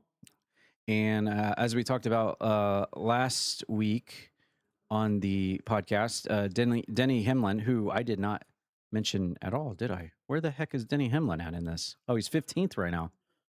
Okay, interesting. Denny Hamlin currently right now in the lead for the NASCAR Cup Series. He's in number 1. He overtook Tyler Reddick a few weeks ago, a few races back. Ryan Blaney in 3rd, Ty Gibbs 4th, Chase Elliott 5th. That's your top 5. Toyota has 3 of the spots in the top 5, 1 Ford and 1 Chevy as well. Grem, do you have any thoughts about anything so far? I mean, we basically covered NASCAR up to this point because the race is still ongoing, so there's not really any changes other than that. But have you kind of checked out any of the race today at all? No, it looks like either they're back in their cars or being told to go back to their cars now. I think it was a rain delay. They're only at 108 out of the 260 laps. So it's going to be a very long night. And Back in the old days when I used to watch racing with my father, these nights can get kind of long when they have a rain delay and you're waiting and you're waiting and you're waiting. They haven't called it. Back then there wasn't as many tracks with night lights or lights in general. Excuse me. And so, you know, it was easy to call off races, but like races like Daytona and Charlotte, where they had lights, you're like, oh my gosh, I'm going to be up until like 2, 3 a.m., you know, before this race is over kind of deal. So, yeah, we'll probably have more on this next episode of the podcast. But currently right now, yeah, nothing's really changed except for Ryan Blaney in 1, Bubba Wallace is in 2, and Tyler Reddick is in 3rd. And we were actually talking about Tyler Reddick last week, too, on, you know, trying to get back in that first place spot in the point standings. Maybe now like he's kind of breaking out of that slump that he's been in the past couple of races. So something to watch out for, and I guess we will definitely talk about that next week. Yeah, especially if Denny Hamlin stays in this 15 spot, or goes much lower than that. Yep. You could. Also, I just want to point out how funny it is watching this live on NASCAR.com. I'm just looking at Ryan Blaney's brake, and it just keeps going. Yeah, it's like he's testing it. Yeah. Throttle stays the same, but the brakes go. Yep, still there. He has no RPMs. He's not going anywhere, but the brake is going up.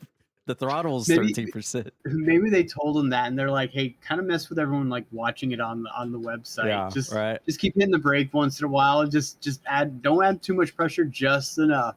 Whoa! Look at Bubba Wallace's brake. Whoa! Yeah. Oh my gosh, he's like full stance. Okay, now it's gone. Bubba Wallace, what are you doing? 100% brake at 0 miles per hour. What? Someone angry. Yes. Well, I mean, it is Bubba Wallace. Oh. All right, Azarain, do you have anything to add to the NASCAR at all? And if not, do you find Ryan Blaney's mustache intriguing? I do not have very much to add, but I do absolutely find his mustache intriguing. Very well. Very well. Well said. All right, well, we'll come back next week. We'll have the results of Echo Park, and where are they going to be at next weekend? Schedule. Let's see. If Raji were here, Quaker State 400. Oh, no. Available at Walmart. No, that's today. That's today. That's today. What am I doing? Keep scrolling. Keep scrolling. Yeah. Keep going. Oh, I see. Okay. Yeah. Here we go. Smart now. Yeah, we're getting smart now. North Wilkesboro. It's Wilkesboro. That's what he said. I remember now. Yeah, and that's a track that has been retired for quite some time. So, and then we get the Brickyard 400, Indianapolis. Yep. Oh yeah, nice. Okay, and then the chase starts on September 6th at Darlington. And then when is the absolute last race? The second week in November. Oh, GTA season in Miami. Go figure. They must have known, like, GTA 6 is coming out in November. Let's end the NASCAR in Miami. Miami, yeah, that's perfect. Great. Yeah. All right. Winner gets a copy, right? Yeah, right. Just like at Toe Talk Podcast. Yeah. All right, guys. Well, we'll be back with a little bit more NASCAR knowledge. Maybe Raji will be here to enlighten us on some of the more statistical things after today's Echo Park, and depending on where we're at, it looks like 7 Eastern next week as well for Wilkesboro. So they'll probably race will still be in progress then for next week as well. But we'll definitely have more of a analysis of Echo Park next week, since the race is kind of right now, as he said, going through like a rain delay there in Georgia at Echo Park. But another sport where we don't have to wait for any kind of analysis is the FIFA World Cup, and we are down to our final 4. The whole world's been watching, and it has come down to the last 4 teams. And we, in fact, have we have France and Spain set to do battle on the 14th, 2 o'clock. And then on the other side of the bracket, we have England and Argentina, July 15th, also at 2 o'clock. That is our final 4. For the FIFA World Cup final, which will take place in New Jersey. I'm not sure. I'm not as familiar with how this works with like the third place match. Does that mean like the two losers go to the third place match and fight each other? Yes. Oh, okay. All right. So there's like a losers match and a winners match to finish out the World Cup. Okay, I got you. All right. Well, I have to be honest with you. I haven't really been keeping a close eye on. I was away on work all weekend, but I did hear how a lot of people were really amped up over England, seeing how they have made it this far. Obviously, France has really turned a lot of heads as well. I think Grem mentioned that last week about France being France, and of course Argentina for the obvious reason, the elephant in the room there. But yeah, man, if I had to sit here and just like pick one, England and Argentina is going to be an awesome match, I feel like. And France will really be put to the test against Spain, I feel like. Man, I don't know. Honestly, I think I might just have to go with England. If I'm going to pick anybody at this point to win the entire thing, I think I might have to go with England.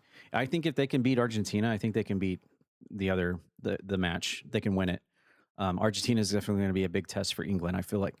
Grim, do you agree with that, or do you have a different mindset for the Final Four? A lot of people, including myself, feel like it's going to be Argentina versus France. They're the two better teams. A lot of fans are still a little upset that Argentina is still even in the FIFA World Cup. Egypt had a 2-0 lead, and I don't want to say shenanigans, but it was a bunch of things, and Egypt kind of got robbed. The last time England made it to the World Cup final was in 1966. So, in the whole grand scheme of things, it's been a long time for England. I mean, again, if anyone's going to surprise Argentina, excuse me, then it's going to be England at that point. And you could see England versus France. But again, Spain, like you said, Spain's a tough out. And France, again, has yet to give up a goal from the draw stage and in the FIFA World Cup. They have not given up a single goal yet. You have to imagine that's going to happen eventually. Like, they're going to have to let up a goal, you would think. But yeah, I still think Argentina and France are the two teams that are remaining that are really, really good. I picked France when we began talking about FIFA, and I'm been surprised ever since that they've done this well. A lot of people are probably on board with France pretty much winning the whole thing. So, well, again, we'll see. And like you said, there is a third place match as well. So these four here pretty much will be playing 2 more games regardless. Nice. Okay. And Ezrain, what are your thoughts on the rest of FIFA World Cup?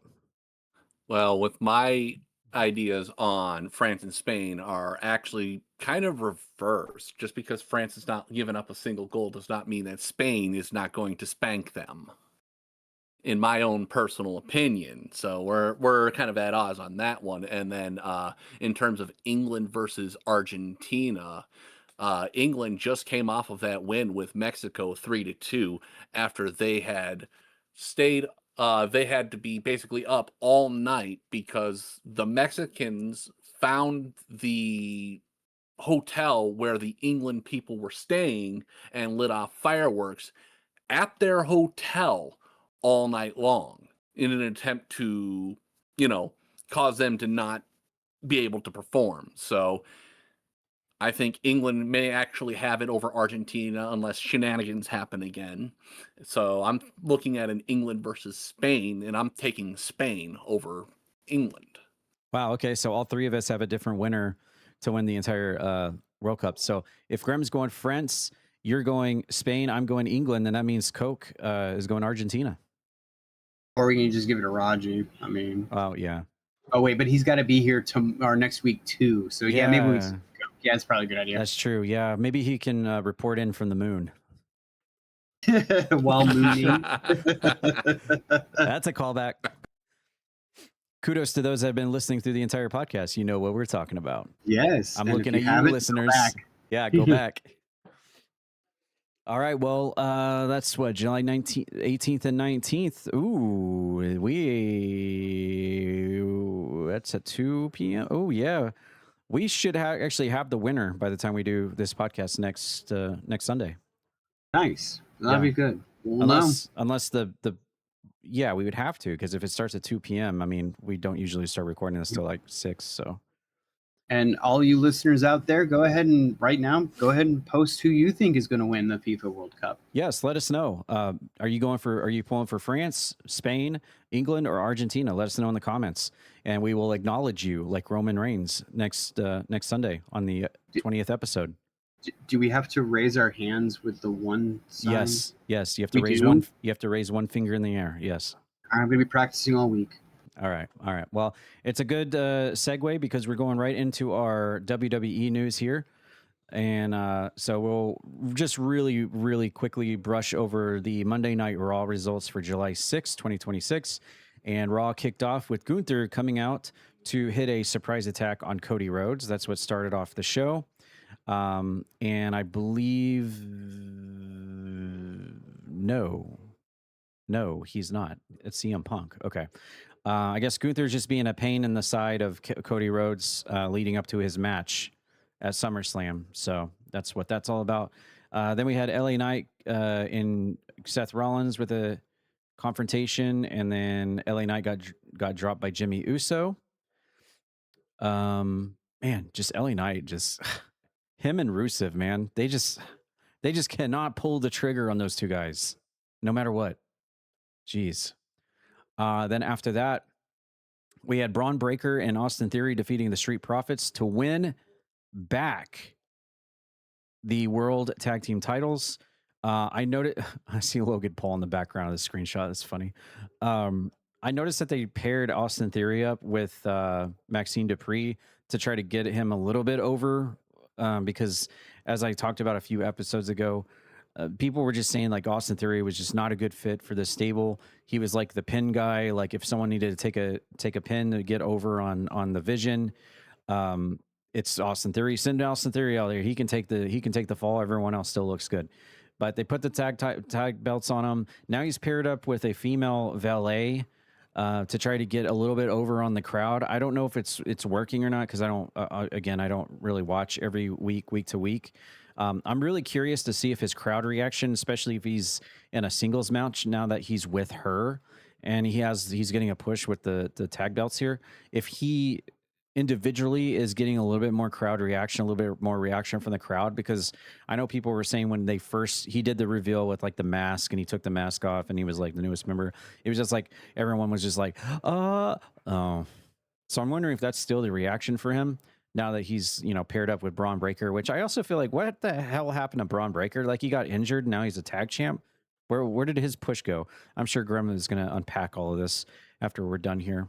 And then after that, we had Sol Ruca defeating Raquel Rodriguez in a women's intercontinental championship match. Again, you guys know my bias for Raquel Rodriguez. I feel like she should be the champion.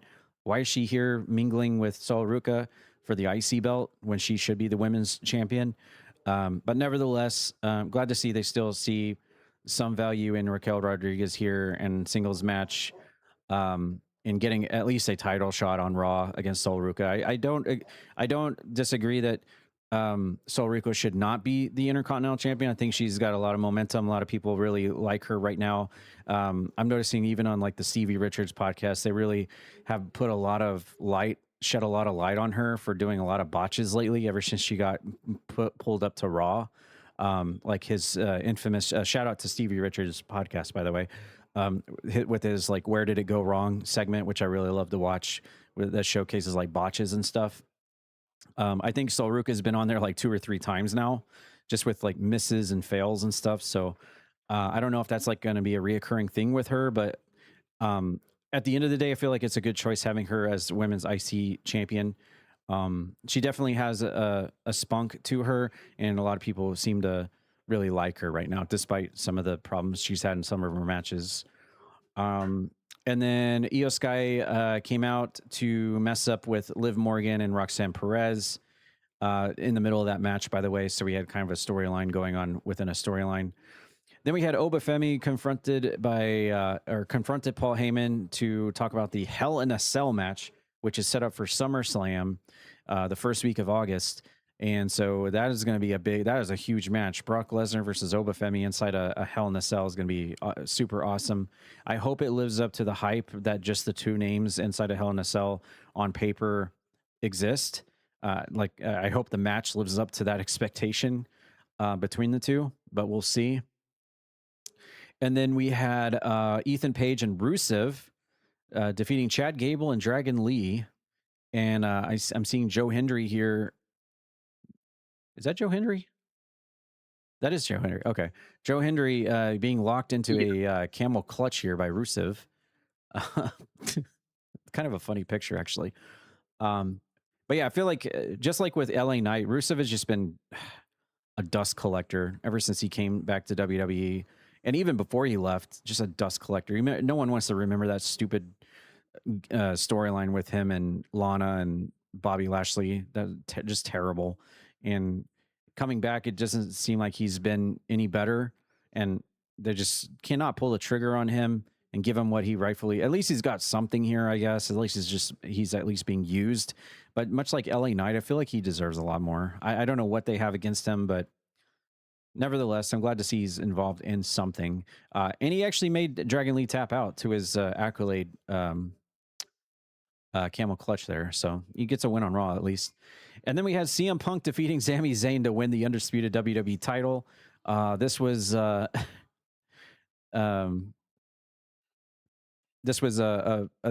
reaction from Gunther taking out Cody Rhodes at the start of the show. So CM Punk replaced Cody Rhodes to be in this match for the title match against Sami Zayn in the main event.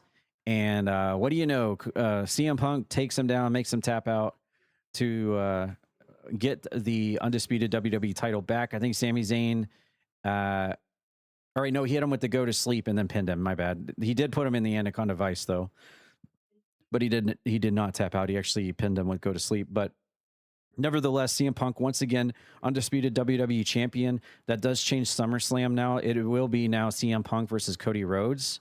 And if you think about this, if that had never happened, it would have been Sami Zayn versus Cody Rhodes for the I guess what is being billed as the main event for SummerSlam.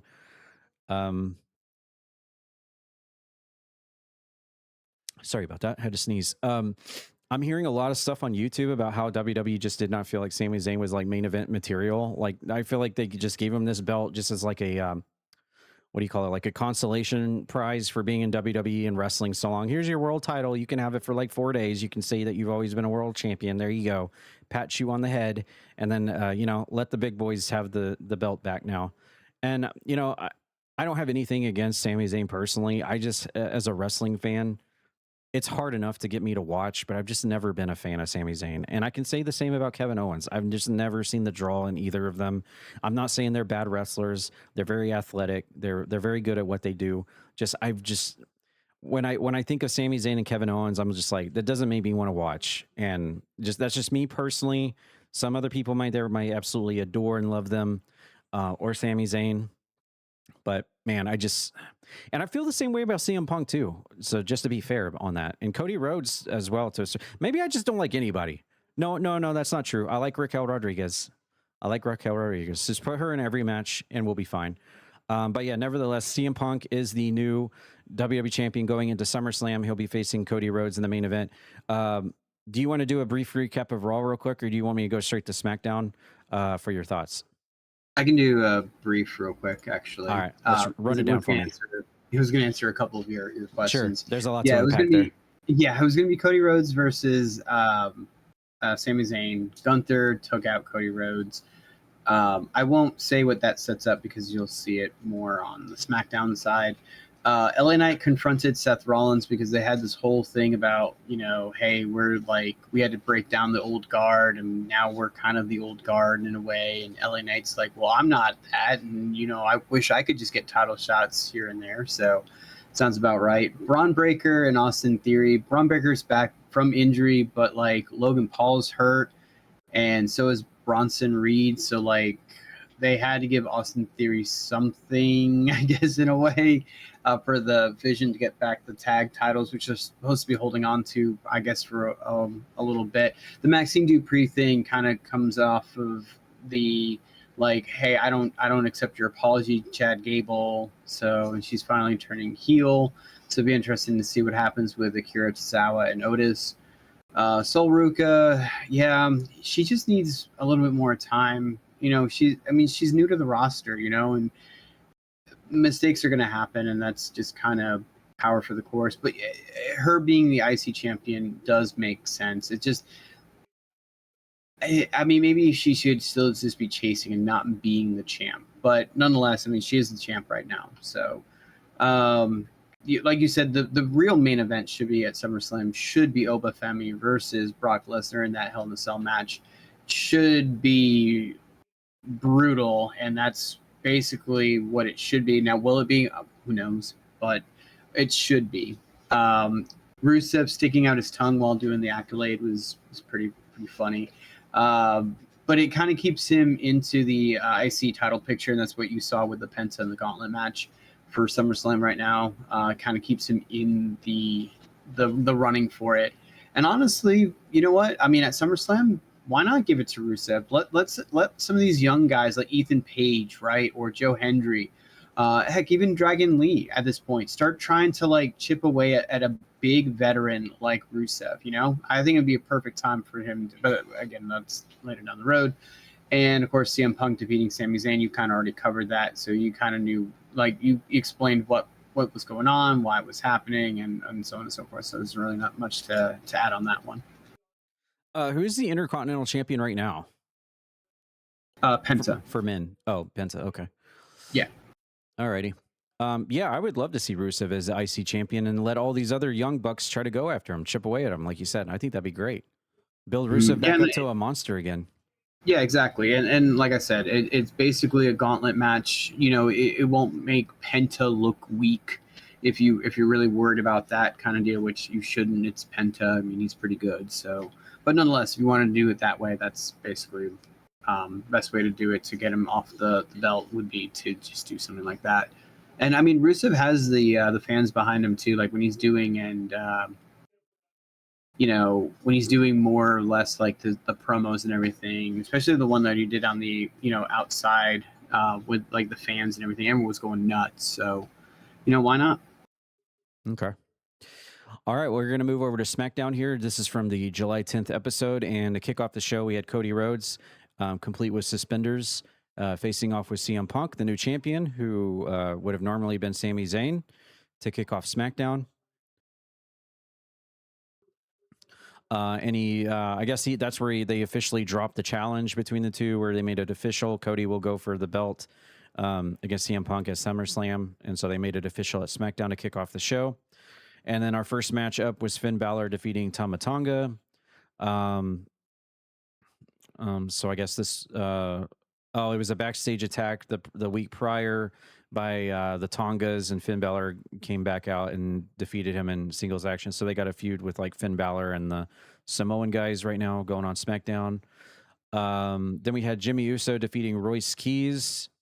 I did see a clip of this on YouTube actually of Royce Keys like trying to convince Jacob Fatu that he's had his back all these years, and like just because they're like all in the Samoan family, that doesn't mean anything. And so he's like trying to convince Jacob Fatu to turn his back on the Samoans and join him and stuff. And it's like he's like playing the middle, like, ooh, is he gonna do it? Is he gonna do it?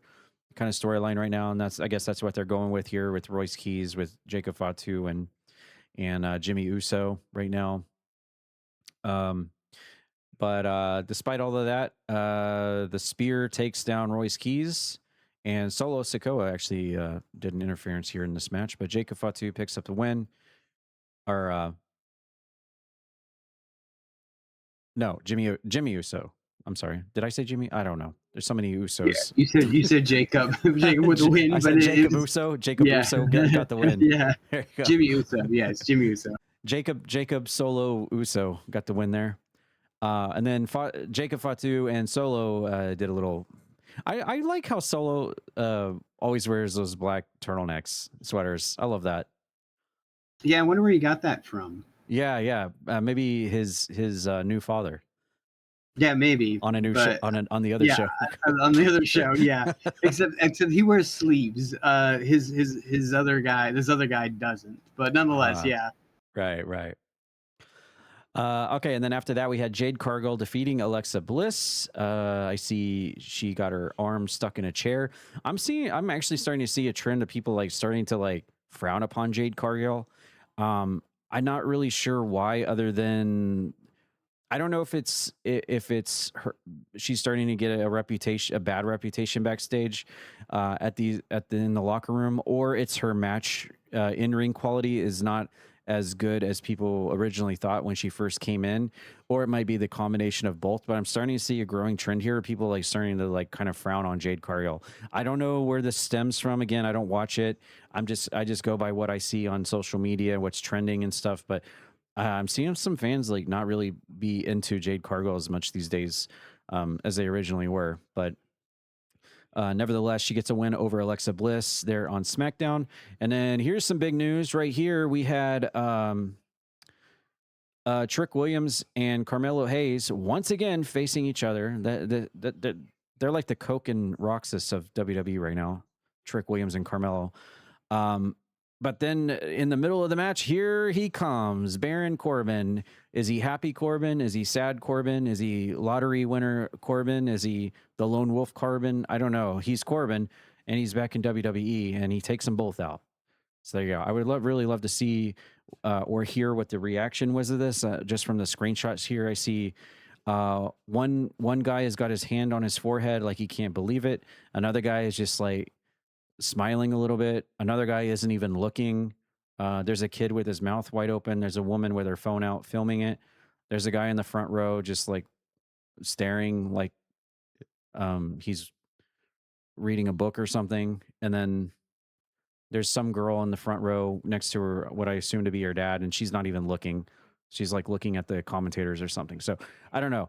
I don't know whether the crowd went mild, the crowd went wild, or the crowd went out and styled.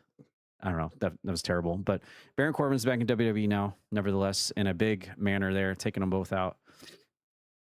And then we had, to end off the show, we had Gunther coming back once again to take out Nick Aldis,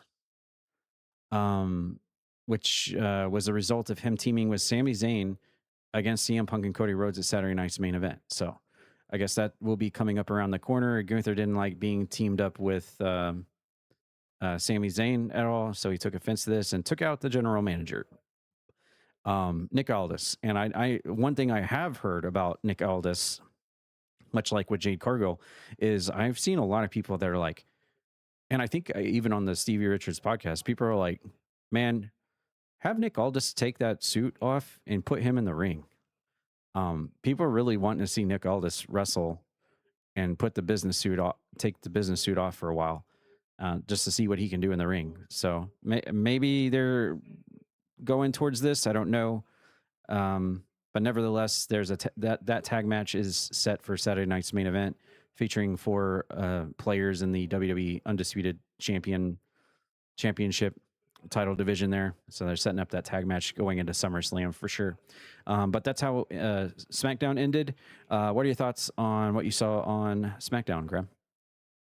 Yeah, I'll kind of run it down real quick. I should have had it on my page, but I didn't. So starting from the top, if you don't mind. Yeah, CM Punk is going to defend against Cody. Cody never got a shot on Raw, so he's still #1 contender. I think that was the whole kind of storyline of it. Finn Balor defeating Tama. Again, this is Tama and Tala breaking away from Solo, taking on Finn Balor. I mean, it was a good match. It just seems like now that Tala and Tama are not part of Solo's MFT anymore, it just seems kind of like they're like they're like nowhere. They're kind of out in space. Saying hello to Raji on the moon. Yeah. I mean, you're not wrong. You're not wrong. What was the next match? Sorry. Oh yeah. So good for Jimmy to get a win. It's been a while, and a lot of people really do like Jimmy a lot, especially more so. They like him more than Jay. Jimmy is usually the more like funny, not as serious type. Especially with like house shows and everything too. They were showing what he would do. Good to get Royce Keys kind of involved in this, and it's long-term storybooking a bit too, because Solo was kind of getting into Royce Keys' business at times, and now he's still back in that frame. At the same time too, you're giving Royce Keys actually something to do, which is nice. I know that he has said like his WWE experience has been like a dream come true. It doesn't, everyone's like, oh man, you haven't done anything. It's like, that doesn't matter. You're literally in WWE, and it's a treat for him. So that's all that really matters. You were talking about Jade Cargill. I feel like it all kind of started a bit too, like when she had the botch with her hair. And it's just kind of gone like downhill. I don't think having her team with BFAB and Michin has done her any favors at all. I feel like maybe that's what it kind of boils down to, is like, oh, now she has an entourage. She doesn't feel as strong or look as strong because she just has other people kind of doing the work for her.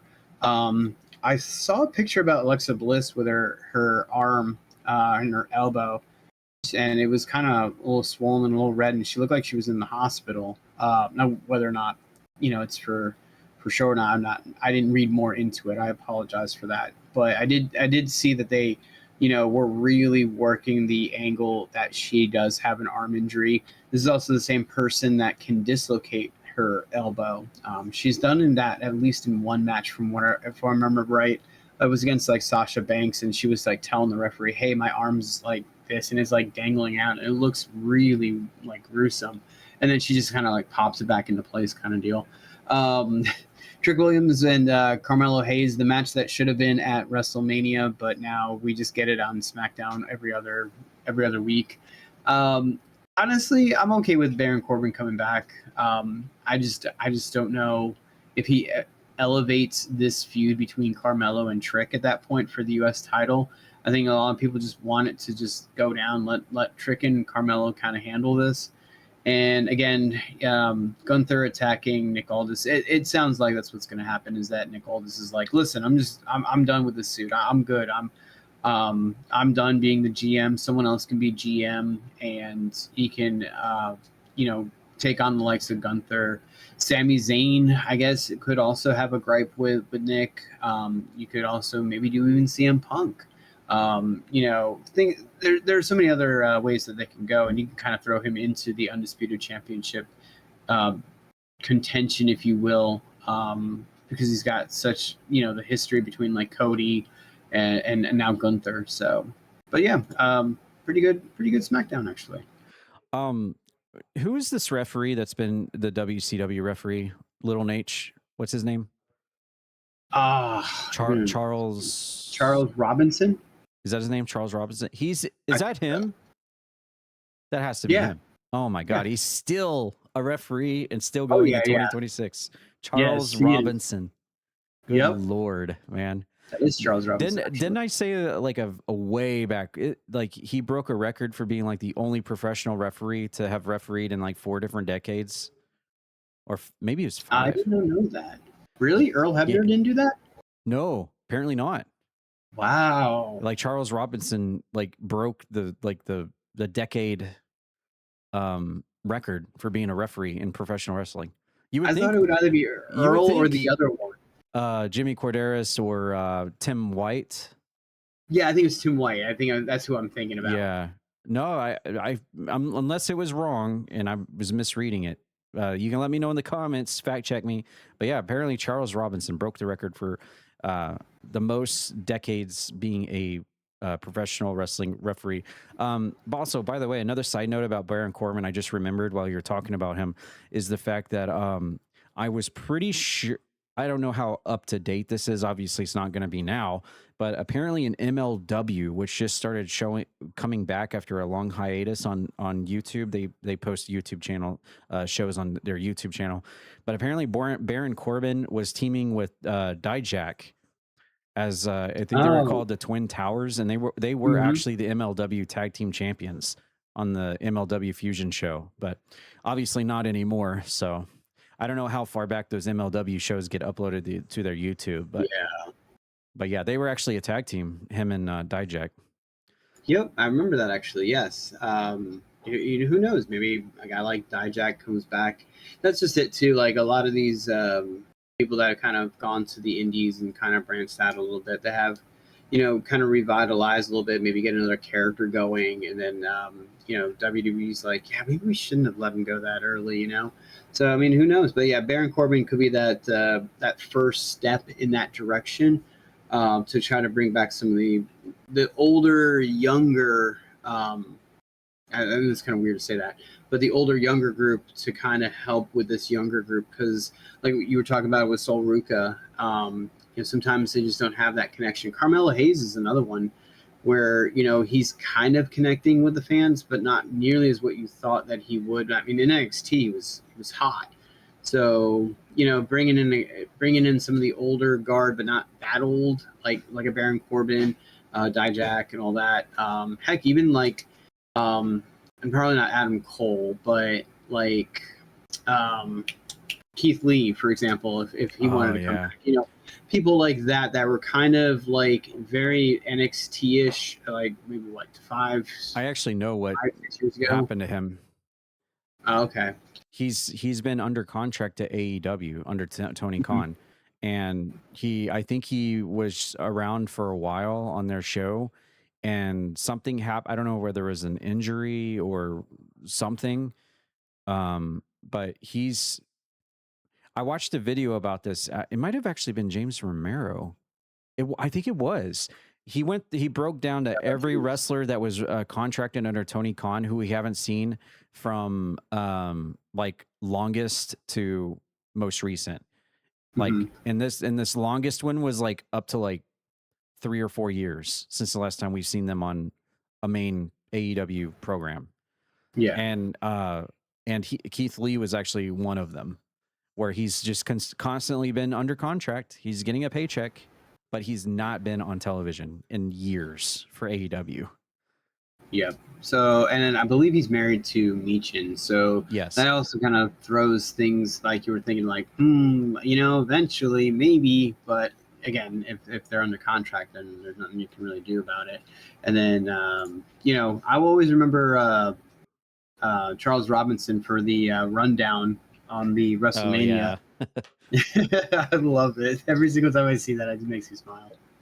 Well, of course, I remember him from being a referee in WCW, because that's where my loyalties lie, is being in WCW. It's so crazy to see someone from that era still engaged on the show week to week, and what? Good for him. Props to him to be able to still do it, and he still looks pretty good. A big part, and a big part of it too. Like I mean, he's like the head referee. So yeah, that's awesome. That's really awesome.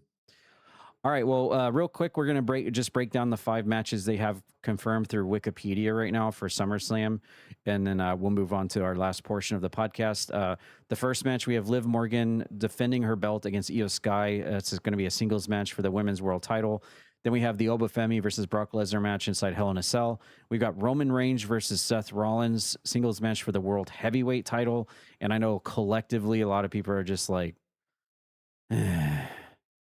on Seth Rollins. Actually, I think people are starting to just get just kind of get bored with Seth Rollins. I don't want to sound like I just hate and despise everybody. It's not the case, I assure you. But I just have never seen the appeal for Seth Rollins either. I think I might have liked him early on, like while he was in the Shield, and like right after the Shield, he was still kind of cool to me. And of course, this is a personal thing. Everyone's going to be different. But ever since that, I just, if I see Seth Rollins in a match, I'm just like, ugh. And I feel the same way about Sami Zayn and Kevin Owens. But I know a lot. I know it's not just me of people that are like Roman Reigns versus Seth Rollins again. Ugh, come on. We've seen this like 46 times now. Like I've been seeing that on social media and trending. So I know it's not just me. And then the fourth match is Penta, who is the Intercontinental Champion. We just talked about it. Who will be taking on a gauntlet match for a winner. I'm assuming Rusev's in there. Probably Joe Hendry will be in there, I would say. Dragon Lee is in there. Maybe a few other people. Chad Gable, yeah. Ethan Page, probably. So yeah, that's probably the that's good bet. Honestly, that sounds like you got the Hell in a Cell match, but that honestly sounds like the most exciting match on the entire card. I agree 100%, and that's why I was close to being like, the main event, but no, I mean Brock and Oba have to be. Sorry. I mean the list of participants like that in that Intercontinental title, that sounds awesome. Yes, it's going to be a great match. That sounds really awesome. Oh, yeah. Here's a note. I should have read the fine print. We have Ethan Page, Rusev, Chad Gable, Dominic Mysterio, Dragon Lee, Javon Evans, and Joe Hendry. Holy okay, so it's even crap. more, but yeah. Dude, I might have to watch. That sounds like fun. Yes. That actually might get me to watch. That sounds like a fresh coat of new paint. That sounds like cool wrestling right there. It's not the same old crap we've been seeing for 15 years. That sounds really fun. I might actually have to watch that and see how that goes down. Because honestly, like I'm not as much familiar with. I know who Ethan Page is. I'm familiar with him through AEW and TNA and stuff. And I'm not really as familiar with Dragon Lee or Javon Evans. But the rest of those guys, like any one of those guys, could walk out as the new Intercontinental, or even Penta. Really, could come out with the Intercontinental title, and it would be just a really awesome ending. And I think a lot of people really have respected and gotten behind Chad Gable after that mask versus mask match in AAA.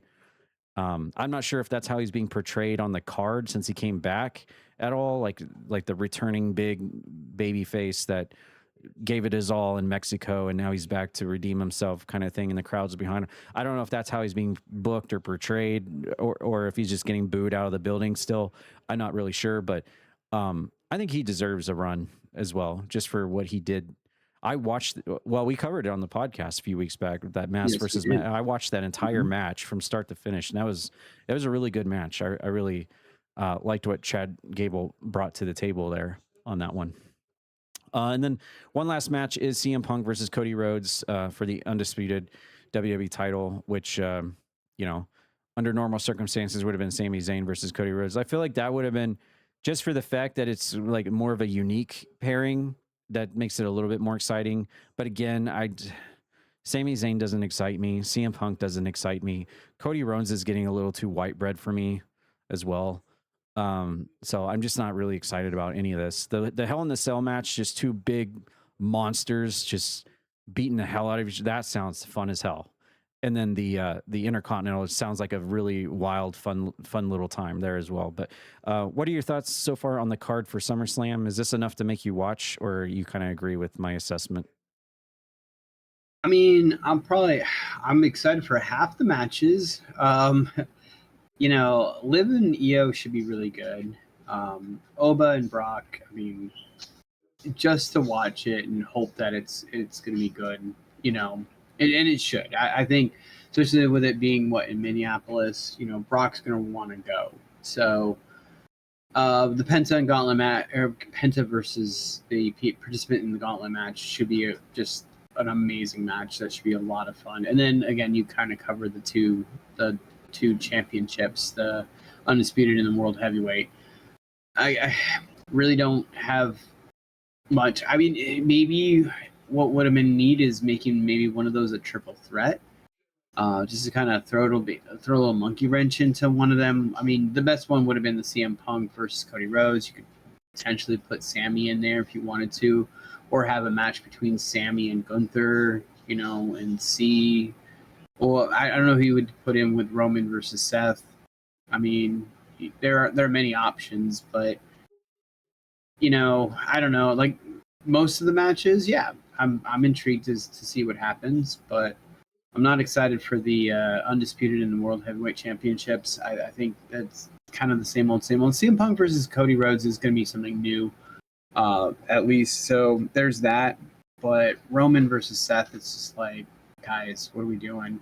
Unless it's setting up for something big where like someone's going to come out, like maybe Oba Femi, maybe that is the main event. Maybe Oba comes out and just demolishes both of them. You know, that could potentially make it be like, whoa, that was cool. But you know, Seth's really good in the ring, and Roman knows how to work the crowd. So you know, it should be at least a decent match. Azarine, you haven't spoken in a while, but you were telling us earlier that you were super hype up for that Hell in a Cell match. Is that the only match really here that really appeals to you as more of a casual fan like me, or does anything else kind of stand out? As the casual fan, absolutely, that is the main match that stands out to me. Just the two heavy hitters locked into a ring, just said, screw it, let them beat each other to death. That is exciting to me. Roman Reigns, I feel like, yes, he can work the crowd, but he's ran his time, ran his course. It just feels like they keep trying to bring him back to that limelight to try and keep working that crowd for some reason. I'm more excited about the gauntlet match than I am really any of that, and that's going to happen apparently tomorrow, according to that little note there. Ethan Page, Rusev, Chad Gable, Dominic Mysterio, Dragon Lee, who I think should win.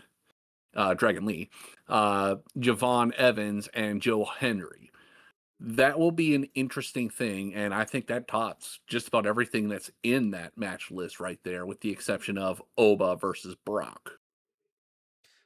Yeah, absolutely. Okay, so I guess I didn't read the fine print completely. I thought this gauntlet match was going to take place at SummerSlam. I should have read the fine print. It's actually going to be taking place tomorrow night. The winner of it will move on to meet Penta in a one-on-one match at SummerSlam, just to clarify. Okay. If they would have kept that gauntlet match as something versus Penta, I absolutely would be far more hyped up. Yes. I mean, can you imagine these 1, 2, 3, 4, 5, 6, 7 guys all competing in a gauntlet match over one-on-one against each other, and as they lose, eliminated, lose, eliminated, lose, eliminated, next guy keeps coming out until the last of the 7 is left out there. Then boom, here comes Penta to you know, do the title against the winner in the same night. That's what I was thinking was gonna happen here, but okay. I guess it yeah, I guess it makes more sense that they do it on It's Raw. funny, we were like fantasy booking that, and all of a sudden, like, oh wait, this honestly, is exactly what it is. Oh. Honestly, I would like to see, how many was it again? 1, 2, 3, 4, 5, 6, 7. That would be 8. That's perfect. I'd just like to see, just put all 8 of these guys in the match at the same time and see who the last one is left standing. Holy crap. Can you imagine what you would see in a match like this with they kind of did that. I think it was at Mania. They kind of did something like that. It wasn't all of them. Okay. But was it any good? Yeah, it was good. Yeah, I would expect that with the amount of what you see here. You've got the striker suplexer guy, Ethan Page. You got the muscle Rusev. You got Chad Gable with the technical suplexes all over. You got Dominic, Dragon Lee, and Javon with the high flying, flipping all over. You got Joe Hendry for the comedy spots, and you got Penta with just like the well-rounded lucha strikes and stuff. Man, and almost every single one of these guys aren't afraid to go for it, high flying, take risks. That is a really good group of wrestlers right there. Yeah, the main event, or not main event, I'm sorry, the Intercontinental Championship match at Mania had Dragon Lee, JD McDonough, Javon Evans, Rey Mysterio, and Rusev against Penta in a ladder match, by the way. That was the ladder match. Oh, okay. Yeah, it was pretty good. Well, it must have been good if they're calling it back here for SummerSlam. So yeah, with some of them, yeah. Yeah. Okay. Well, that's your SummerSlam card right now. Obviously, things could change, and we'll keep an eye on it leading up to the event. But yeah. Oh, I was making a mental note as Azarine was talking, because it's actually something that involves me and him personally. So as some of you may know that's listening to the podcast right now, myself, Azarine, Raji, who's also usually on the podcast here, and Signified, known as Dustin, we all went up to the Royal Rumble in St. Louis. I believe it was 2019. And we all went there to watch it live. the Royal Rumble, and on that card for the title was in fact Roman Reigns versus Seth Rollins, because that was the night Seth Rollins came out with the throwback Shield attire to face him. So we have actually seen that match in person in the arena before, Roman Reigns versus Seth Rollins for the belt. I just wanted to throw that back. So at SummerSlam, you're just going to have Roman come out in the Shield getup, right? Yeah. It's his turn. Yeah, because that was the Rumble, I believe. Brock came out and actually, I don't want to. I'll probably get it wrong. I don't think that was the one where Brock just came out and just steamrolled everybody, but Brock was definitely there that night. I remember he might have lost his title and was then later in the Rumble. I can't remember fully, but yeah, it was the 2019 Royal Rumble in St. Louis. We were there. We saw it live. All right. Well, that concludes our sports and wrestling block. We're going to move over to the Croakitoad portion of our podcast, which is the last segment. We'll kick things off with This Week in Croakitoad. And we only had 2 streams last week just because there was a lot going on, as usual. My birthday I'm looking at the VOD right here for my birthday, which was July 3rd. That was Friday going into Saturday. It was a 28-hour VOD. I'm pretty sure I covered that on last week's podcast, so no need to get into that. But that kind of took a little bit out of me. But we did come back for Tuesday. We never skip a Tuesday. We'll get to the CPW report up next. But then in the midst of that, I was in the middle of my Metal Gear Solid Snake Eater Delta run with Closing Sniper helping me go for 100% collectibles and just get all the achievements. We did, in fact, complete that. We got her done first run. Unlocked every achievement except for 2. There's only 2 left. We're going to be working on those this week. And they are, do not actually kill anybody. And I would have got that achievement too, but we had 2 accidents that could have definitely been avoided.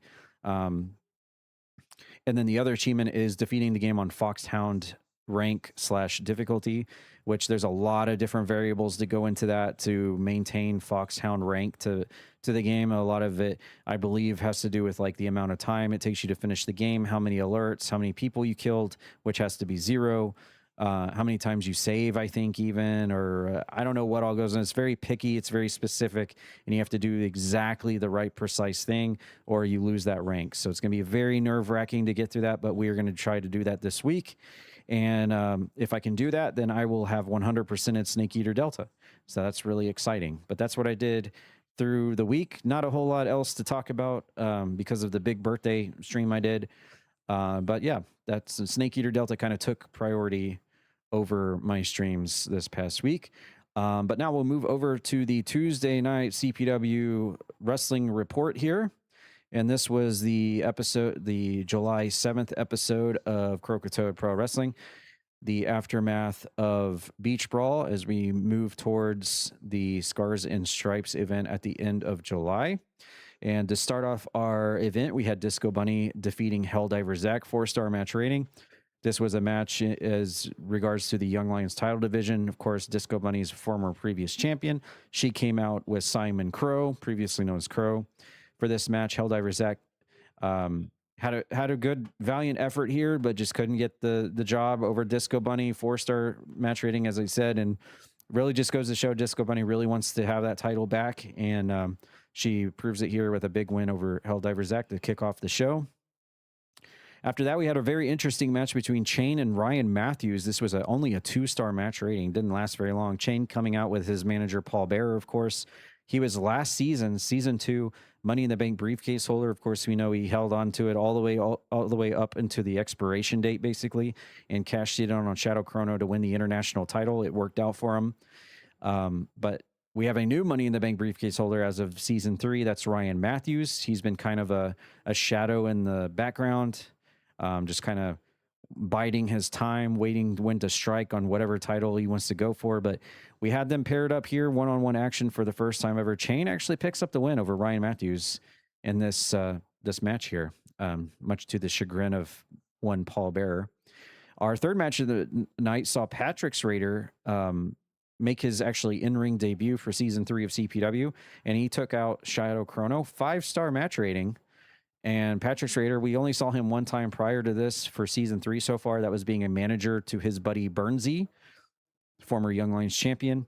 And Patrick Schrader winning with a, I believe he used a slapper, or he tried to use a slapper, you know, a homage to his good friend Bernsey to defeat Shadow Chrono. And a big win there for Patrick Schrader, known as Mr. Shakedown of CPW, and also last week's Streamer of the Week for the Croakitoad community, by the way. After that, match 4, we saw Kitten defeating Asterial one-on-one, 4.5 match star rating. This is a huge win for Kitten, taking on the former women's champion, and not a good 2 weeks for Asterial here. The week prior to this, she lost the women's championship to Celestia at Beach Brawl. Now she takes another loss here to Kitten, who proved a lot, and a lot of people are starting to like get on the Kitten train here on the exclamation booty train on her momentum, because she's been picking up some really good wins here left and right. And a win over Asterial is huge, so we'll see how that translates into momentum moving forwards for her with that win over Ash. And Asterial really needs to try to reevaluate here, because I think that loss to Celestia has kind of messed her up. We'll see what happens this week, how she can recover that fumble. Next match was Lady Lavin defeating Maggie Moore, 3-star match rating. Good to see Lady Lavin back in action again. She's usually managerial duties for our World Tag Team Champions. That's Morzol, Mr. Cantot. But she steps into the ring in singles action, defeating Maggie Moore. Also good to see these two ladies in action as well.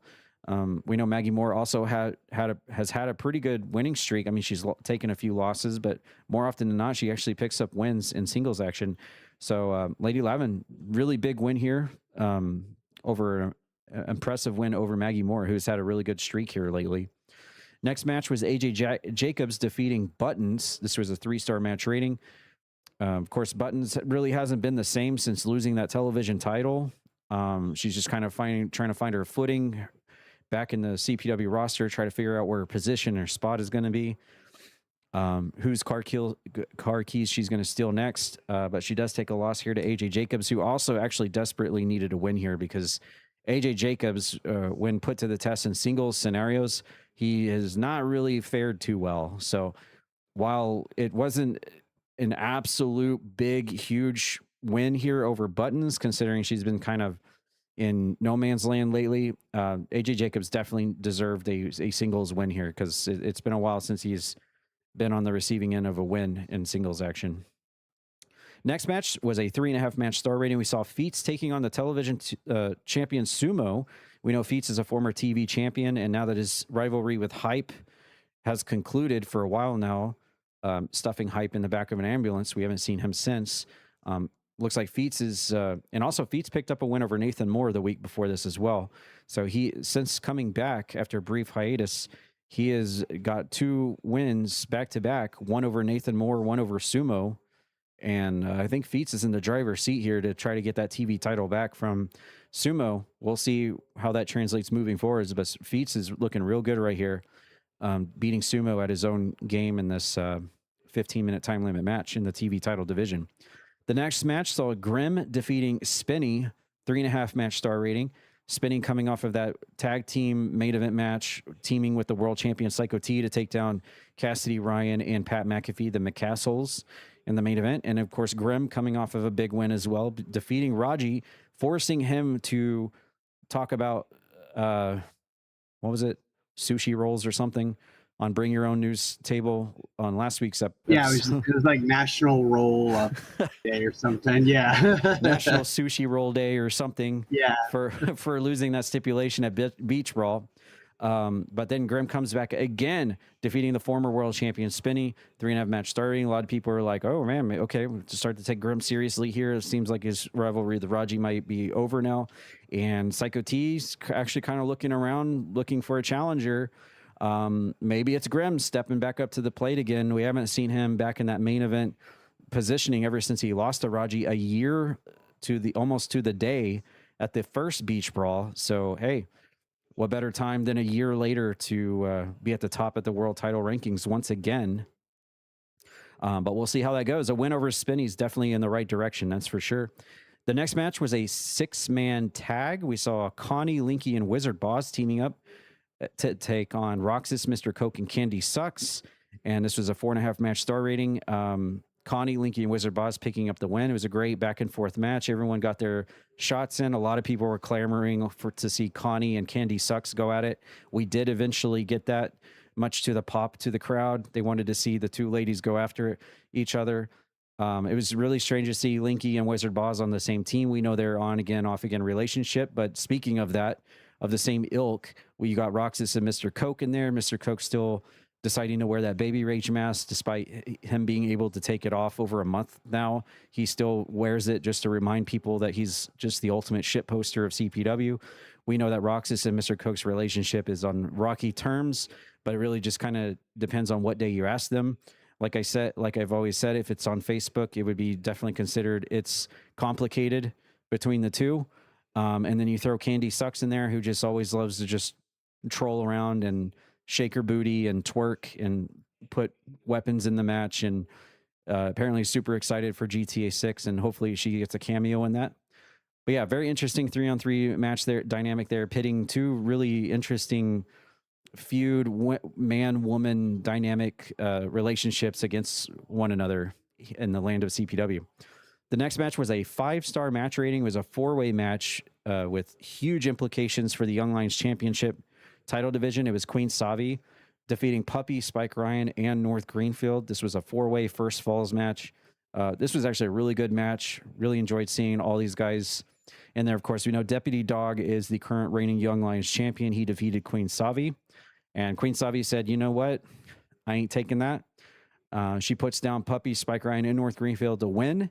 And I believe that gives her plenty enough ammunition to say, I want Deputy Dog again in a rematch. She is the previous champion. She gets that rematch clause. I think she proves it here. So I think that is a confirmed match. Queen Savi getting a rematch against Deputy Dog for that belt. But I will say it was good to see Puppy, Spike Ryan, and North Greenfield also involved in that match. Lots of different storied varieties going into these three guys, with North Greenfield being so impressive in that match leading up to Beach Brawl, where he eliminated like 3 of the 4 people in that match. You got Spike Ryan, who's been kind of having an on again, off again feud and rivalry with Nathan Moore, Rogue, and Maggie Moore, and now is translated over like AJ Jacobs and Puppy, where we want to be friends, but I can't because I'm supposed to be bad.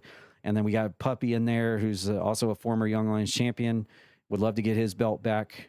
So yeah, it was a very interesting dynamic. I really like the cast of characters in the Young Lions division right now. It's very stacked.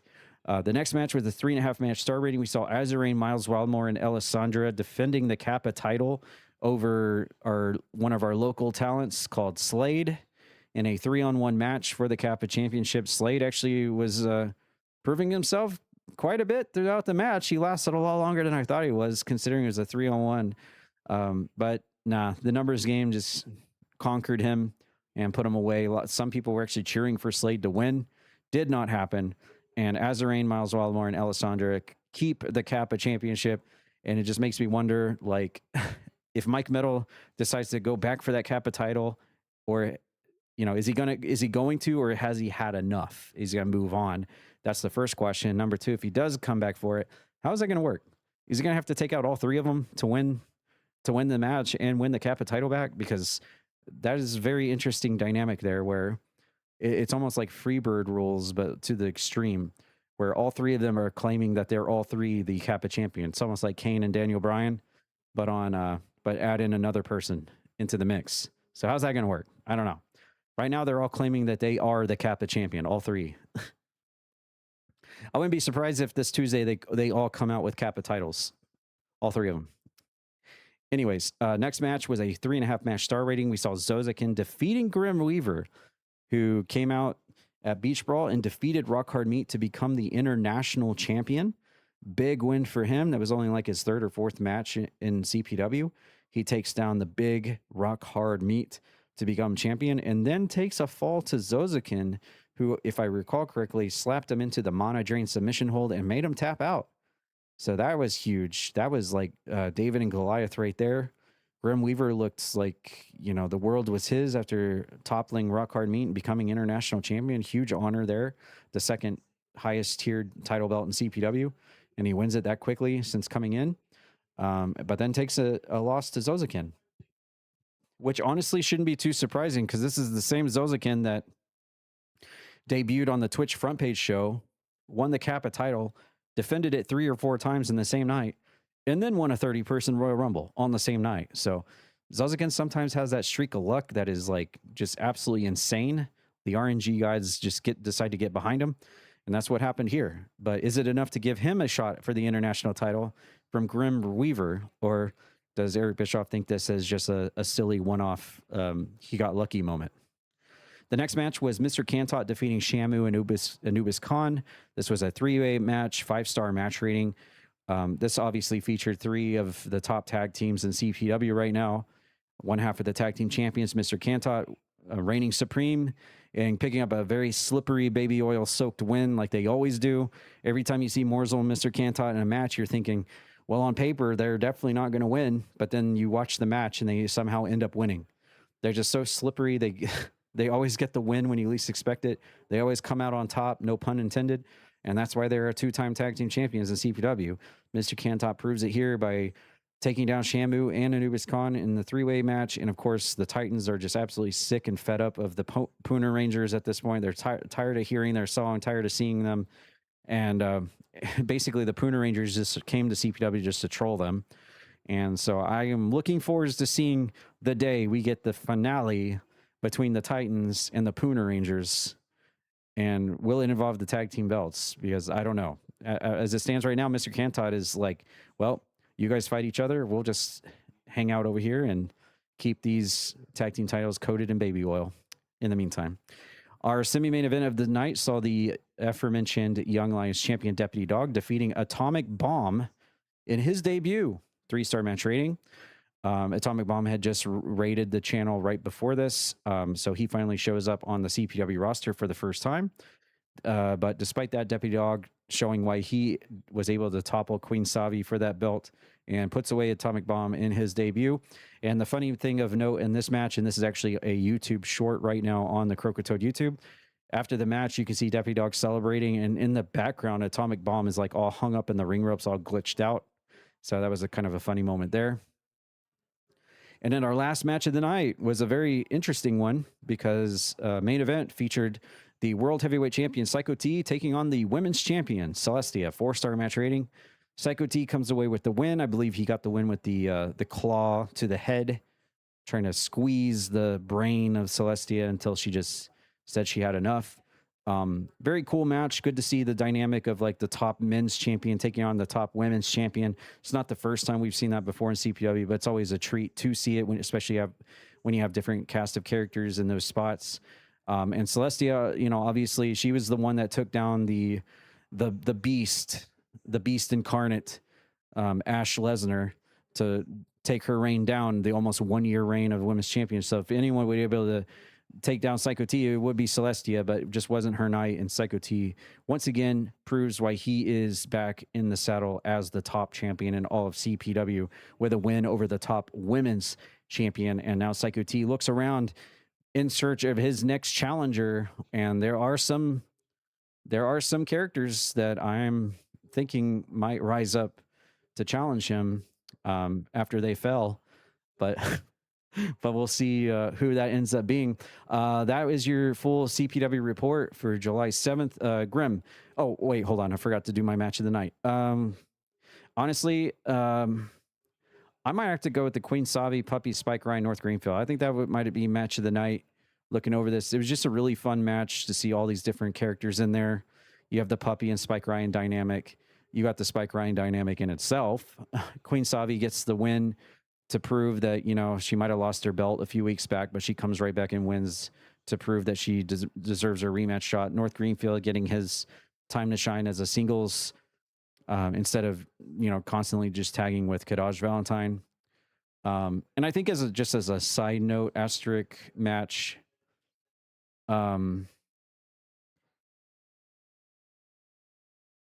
just for the fact that Feats has looked really good since he's been back. I give like a side asterisk to Feats and Sumo, because that was a very important match for the future of Feats. Beating the TV champion, and that's the title he used to have, and he beat Nathan Moore the week before. That's like really good combination of wins there for Feats. But I would say match of the night for me would be that Queen Savi match there. Okay, now Grim, you can share your thoughts. Okay, first off, yeah, that's not what I would think that you would have picked for match of the night. We all know that the Connie, Linky, Wizard Boz, Roxas, Coke, and Candy Sucks match was your match of the night. Because we saw what you did with your camera on that match. Yeah. So, yeah. Yeah. I was just getting ready for the GTA 6 giveaway. You got a couple more months for that, man. So yeah, it was a fairly solid show as always. You kind of touched a little bit on how Stars and Stripes will be setting up and where all these pieces are kind of falling. Like pieces like Asterial, Buttons, for example, is another one. I'm trying to think of another one. I guess you could probably potentially throw in Spinny. Even Spike Ryan. Where are these pieces going to fall heading into the pay-per-view? My match of the night actually was I had it and I lost it. It was Zozokin versus Grim Weaver. Grim Weaver has been pretty impressive, but Zozokin has been just as, if not more, impressive coming into CPW. And Zozokin is a force to be reckoned with. It's kind of crazy. I don't know whether it's his theme song, whether it's his attire, whatever's giving him the strength and ability. It's working. It really is. I also wanted to point out too, and I know I just mentioned this match, but do we really know for sure that was Wizard Boz underneath the mask and not Caden Gallagher? Ooh. It was a mask. No. He retired. But he's billed as Wizard Boz. He wasn't billed as Aiden Gallagher, who's actually retired. You know what I mean? Like, who knows? Yeah, and then on top of that too, I know you kind of touched on it a little bit, and I guess I'll touch it a little bit too because it involves my character Grem. Psycho T versus Grem. Maybe it's happened once, maybe twice, but not for the title and for a nightmare of CPW going up against the shell that protects CPW would be kind of an interesting match up for the title. But at the same time too, Psycho T is definitely quite the scary character, which I love horror. That's me in a nutshell. Yes, this is me perfect. But yeah, I know Celestia is now the women's champion, and you had touched on Astro losing 2 weeks in a row. Where does that kind of put her? Does she lean more on the blood triangle? Does she set her sights someplace higher? This is kind of a different look for Asterial on being on the other side of things. So it'd be interesting to see how she not only reacts to it, but where she goes going forward. Right. All right, Azarain, for the first time ever, what are your thoughts on the July 7th of CPW Tuesday Toxic? Well, I'm going to pick for my match of the night being Kitten versus Asterial. Both of those ladies went hardcore at each other. It was a fantastic match. Both of them are trying to find themselves now in their place in CPW. Kitten more kind of on the uprise, whereas Asterial, after getting her mouth punched a couple times, is now wondering where her actual place is and where she's going to go from here. Overall, the implications on both of these ladies is just huge. My next one, of course, would actually be Zozokin versus Grim Weaver, or Zozokin himself being just a powerhouse, just kind of throwing his weight around with some of the biggest boys in the unit. So Grim Weaver being tapped out with his mana submission, it was phenomenal. And watching him just dismantle him after Grim Weaver just tore apart Rock Hard Meat last week. just absolutely phenomenal. Just beautiful stuff. Of course, myself, Miles, and Alessandra were having a little troll with the Kappa title, having a little goof. I hope you guys are in for some more of that because we're not going to stop. I was going to ask, since we have you on here, just putting you on the spot, what is the deal with that? Like, who is actually the Kappa champ? Is it all three of you? Do you just do rock, paper, scissors each week? Or how does this work? Oh, you would really love to hear what I want would have to say. I want the scoop. You want the scoop? Yes, not the scoop of dome None water, of us hold the title. Oh, well, that's interesting. None of us truly hold the title. It is in limbo. We come out, each of us has a little thing. We may have the belts with us, but we don't care about it. I mean, when was the last time you saw me care anything about a title itself? Alessandra, she's more trying to find her own again, same as Kitten and Asterial. I'm sure she could punch them both in the mouth as well, have a little fun. And Miles, we're still working on him. He's kind of embraced the madness and the chaos now, and he's having a good time with it. Everyone seems to be having a good time with it. Okay, I have one more question for you. If you could choose anyone, since we have you here, we're lucky enough to have you here live. If you could choose anyone on the CPW roster, and I'll kind of drag it out so you can think about it. If you could pick anybody on the roster where you guys could do what you have already done to people like Diamond and Mike Metal, where you just completely assault them in the parking lot area, try to injure them and destroy their career, put them into retirement so they never get seen again in CPW. It's anybody on the roster who give us the scoop here live on Toad Talk podcast, the first exclusive on who you would pick next that you would try to do that to. Oh, you're asking for who we would knock out and send back to the hospital. Please say Grem. Honestly, please say Grem. Please say Grem. It's whoever is the most hilarious, who has the most to lose, generally. I mean, the first week we took out the Mosher and Anubis Khan and refused them a title shot as the tag team. And then, we took out Diamond. We've taken out all these other people. Mike Metal managed to survive. Who cares? Honestly, Grem would be a fun one because he is thinking he's going to have some sort of shot maybe in the future with Psycho T. Cassidy Ryan, I would love to give him a little taste of a little something since he denied me my chance way back when. Who cares about that, though? It's still just a little bit of fun, and he's thinking he's in the shot. So sending him back to the hospital with a broken neck or broken spine would be hilarious. All right. Well, you heard it here first, folks. Cassidy, Ryan, and Grimm, you better look out. Well, hold on. Wait a second. Raji is literally going to the moon. You're not going to be able to do anything with him again. Like, why don't you pick him? Because I can't do anything with him. He's in the moon. How was I supposed to get there? Before he goes to the moon, he's got to go through the thing first. Like, he's got to go through the tests and everything. Kefka's got a tower tall enough that it can reach the moon, I think. Yeah, exactly. I mean, just take his toilet paper. It would just be like crossing over Final Fantasy IV with Final Fantasy VI. Just go to the moon. That would be the most hilarious thing. Just take his toilet paper. That would probably cripple him the most. It would. True, yeah.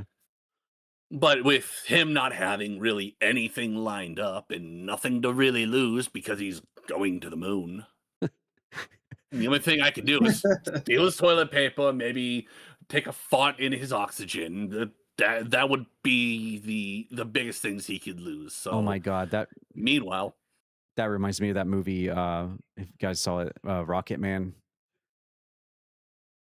I can't remember his name. It's a comedy movie where he goes to outer space and he farts into the astronaut thing, oxygen thing, and there's another person hooked up to it into the oxygen.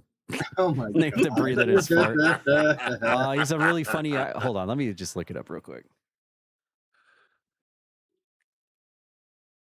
But yeah, we're getting set up for Raji passing those tests at NASA and then going to the moon. Yes, yes. This I guy. love how our podcast is now a new. Oh, it's right here. another theme. Right here. So they're like on the moon, and he farts in his spacesuit, and it's connected to the other guy, and it's like a fart. You guys know who he is. This guy in the middle. That guy. You've seen him before in comedy movies in the 90s. I've seen him before. I don't remember. Harlan his Williams. name. That seems familiar. Harlan Williams. Mm-hmm. Yeah, he was a bumbling astronaut in that movie. That's when he said farting on the moon. And then the other thing that it reminded me of was playing freaking is it Majora's Mask with the moon? I see Raji as Raji's face is the moon. Well, we know we Why can would it make be that his happen. face? It would be his moon. Oh, true. Yeah, his moon would be the moon. You can't show that though to people without getting in trouble. The face you can get away with. Well, yeah, I suppose. All right. Well, that was your CPW report. We're only got a few things left to do, and that is give shout outs to all of our Croakitoad stream team. And actually, when we do this, let me just go back to our comments from our previous episode of Toad Talk here real quick, actually, because that kind of goes hand in hand with that. And this is something I really would like to try to do from here on out, to acknowledge you guys that are actually commenting on last week's episode to talk about. But first, we'll go through the list here. So streaming this week on the twitch.tv Croakitoad stream team, we had Pocket. It's Pocket, who is playing some Star Wars Outlaws and Alone in the Dark. And we had Raji, who is playing some EA Sports Football College 27 that just got newly released from the moon. I'm glad the Wi-Fi out there was held up to play the new game. We had Roxas997 playing some Final Fantasy X2 and Zelda Ocarina of Time this week. We had Lucinda finishing up God of War, and that actually leads me to this thing I was going to do here in the YouTube comments for last week. Lucinda actually replied. She's an avid listener of our podcast. I remember asking her and Necro for some advice back before, right after episode 1. And she's been a listener ever since. Really appreciate Lucinda checking in and listening to our podcast each week. But she actually answered the whole debate last week about the physical and disc media we had in that conversation in a comment here. And I'm going to just read that here while we're talking about Lucinda. And she said, another thing about having the disc physical media with the digital license to a game, publishers can make the managed version of the game available digitally. One thing that Laserdisc allows is the ability to send out a proprietary game data that cannot be altered or overwritten. If someone sends you a USB drive, you can overwrite it, edit it, alter it, potentially distribute altered copies of it, etc. Is there a way to rip off game off a laser disc? A genuine question. I do not know. I feel like that type of workaround is what people will do for games that are already out on discs that they want to preserve in either current or future physical media form. And yes, I did finish God of War, and I will be starting Assassin's Creed Black Flag Resynced this upcoming weekend on July 12th. And that is actually literally today. And I do see this on our report for this week. She did, in fact, start Assassin's Creed Black Flag Remastered. Lucinda, when you hear this and listen to this in a few days from now, maybe even tomorrow, let me know what your thoughts are on Black Flag. I know you're a huge fan of Assassin's Creed, specifically Black Flag. Does the remastered resync hold up to the original? Do you think they did a good job so far? Is it like just kind of meh? I've heard actually conflicting reports. I do have it. I plan on playing it myself, but I really would like to hear your thoughts because I know you're a fan of Assassin's Creed. And then we had R.E. Kitten 137 playing some Pal World, Schedule 1, and Repo. Sounds like a multiplayer fun time over there. We had Feet Speeds Games playing some TR release, Thief Gold, which was a community viewer redemption he was doing, and of course Dino Crisis for his speedrun PB runs. And I was there for a few of those last week as well. Then we had Jen Von Lee, who was playing Tales Beyond the Tomb, No Witnesses, and Captured 2. And a fun story about Jen Von Lee, she actually was invited to go to a convention out in Poland over the weekend to hang out with Nicole Tompkins, who is the voice of Jill Valentine. And she was like a moderator host for the panel of like a bunch of different Resident Evil voice actors over the weekend in Poland. So Jen, if you're listening to this, I hope you had a fun time, a safe trip, and had a great time with Nicole and the rest of the crew out there. Then we had the Chain TV playing Rhythm Heaven Groove. We had Zazarus. Whoa, wait, what? Zazarus? He's on the... wait, what? Zazarus was streaming? Yeah, I guess he was. Darn. What is this, 2010? Yeah. Oh, wow. Looks like Zazarus was playing World of Warcraft and Fortnite. Okay, cool. Then we had Puddle Duck 22 Buttons playing some Placid Plastic Duck Simulator. Try saying that 10 times fast. Disney Dreamlight Valley, Tomb Raider 1, 2, 3 Remastered. We had Necro playing some Iron Nest Heavy Turret Simulator. That's actually a game that OG Brad Vickers recommended to me back during Steam Next Fest. If you're hearing this, Necro, let me know what your thoughts were on that game, because we both were looking at that game as a demo, but neither of us tried it. So yeah, I actually recognize that game. And then Satisfactory. Then we had Urkamus, who for a change only played one game last week. I'm used to seeing like 7 different games from Urkamus. He did Res Evil 2. We had Patrick's Raider, which was last week's Streamer of the Week, and he was playing Forgive Me, Father. Zozakin was playing Cardo, Games Plus Demos, and his weekly Archipelago World Championship Tournament for the World Championship Archipelago Championship title, World title, nonstop title, NXT Junior title belt, brother. Then we had Agatha, who was playing some Silent Hill Downpour, Metal Gear Solid 3 Delta, and Just Chatting. Burnsy was playing Res Evil Requiem, Call of Duty Black Ops, and Stardew Valley. We had I Am Daniel McGee playing some Foam Stars and Marvel Rivals. And I saw that on social media, actually in our Discord server, Daniel McGee actually went to a convention lately and had a couple of selfies and pictures with some Sonic fandom. So that's really cool. Glad to see that, Daniel McGee. Hope you had a great time over there. Q the Stupidity was playing some Core Keeper. That's definitely a game that she's known for. We had Lone Star 82 who's playing some Minecraft, Words on Stream, Resident Evil 2, Euro Truck Simulator 2, and PUBG. Quite a mixed bag there. Jojo Spud 247 was once again playing Ground Zero. Then we had Honey Lil Yee coming back into the fray once again, streaming with some Dark Souls 3. We had Atomic Bomb 1980. He was playing Black Flag, Resync Remastered, Wolfenstein Young Blood, Res Evil Requiem, Hyrule Warriors, Age of Imprisonment. And then we had Mabriel, who was playing some Dead by Daylight at Tony's. Never heard of that one. Fortnite, Res Evil 3, and House Flipper. So that is your recap of everyone who streamed throughout the past 7 days here on the Croakitoad stream team. And I also want to point out that Feats also replied to our comment from last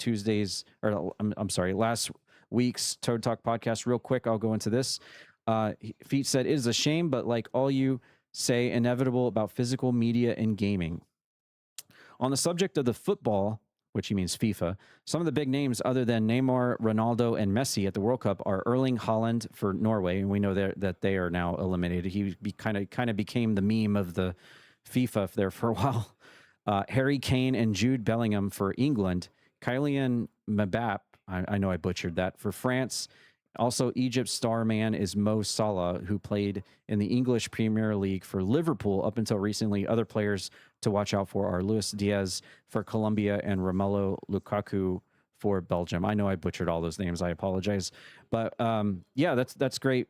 Feats, it seems like you really know your names and stars of FIFA. But now that we know that there's a Final Four, I'm interested what your thoughts are, Feats, since you know so much about FIFA and all the players and the heavy hitters. Are you going for England? Are you biased? Are you going for England, or do you think someone else is going to take it? I'm interested to hear what you think. Let us know down in the comments. All right, well, there's only one thing left to do, ladies and gents, and that is to reveal our streamer of the week.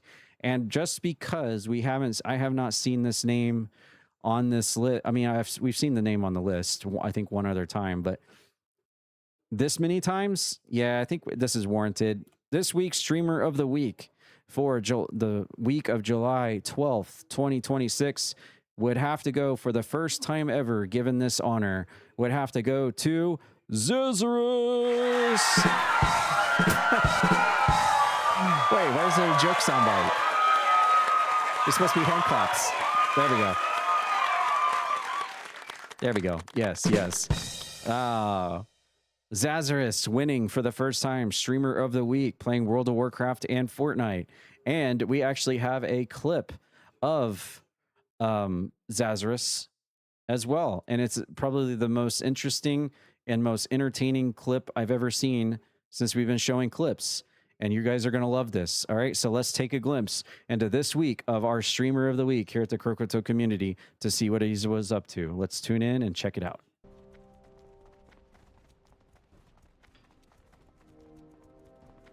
This is Azarus. He's walking through the Barrens with his pet. He's on the Gold Road. Very weird there. He's walking. He's walking. He's checking his map. Do you not get a mount at level 20? I was playing Season of Discovery, which is classic, so no, you don't. You get it at level 40. Oh, okay. Yeah. This is the old version of the game. I see. Okay. Well, that is your clip of the week. Zazarus walking through the Barrens on World of Crook. That is the most exciting, most enthralling clip I've ever seen. No, it's not. Yes, absolutely it is. Tune in next week when we have a clip of Raji going to the moon. Yes, we'll have Raji sitting on the moon next week. Yes. Maybe he'll be reporting from the moon. Hello, down there. No, he won't. He won't. So let's be real. He won't be here next week. Yeah. All right. Well, that'll wrap us up. We went, this is okay time. We had a lot to talk about, I guess, tonight. But, yeah, thanks everyone for tuning in, listening. Make sure to reply down in the comments with the special hashtag this week, and that is Lance Vance Dance. You can add a hashtag in the front of it or just type it out. You can do this on YouTube, Spotify, and Apple Podcasts. Each time you do it actually counts as an extra raffle entry. And remember, this will expire next week when we start the next podcast. So make sure to get your entries in within the 7 days of this upload. And again, we are accumulating all of those raffle entries and we have them all bundled up, and we'll be drawing out of all those entries come November when it's time for GTA 6 to drop both editions out to 2 lucky winners out there. Thank you all for listening to another week of Toad Talk Podcast here, episode 19. We will think of something special to do next week since it will be our 20th episode of the podcast. That's so awesome, man. I'm so happy we made it to 20. But yeah, Grem, thanks for joining once again here on episode 19. Again, thank you as always for having me. Everyone stay radical and stay radical to each other. And who knows, maybe I'll stream again this week too. But well, you are streamer of the week, so yes, I have to. I have to try to, regain it again for next week. And Azarain, thanks for joining us and filling in. This was kind of a last minute thing for you to just jump in and want to do. So really appreciate that, you filling in for Raji, who's out on the moon right now. And I hope you had a good time. Absolutely. Thank you so much. I had a blast. Thank you for having me. Awesome. All right, guys. Well, that will conclude episode 19. Thank you all for listening, and we will see you next week for episode 20. So awesome. Have a good one, everyone. We'll see you next weekend.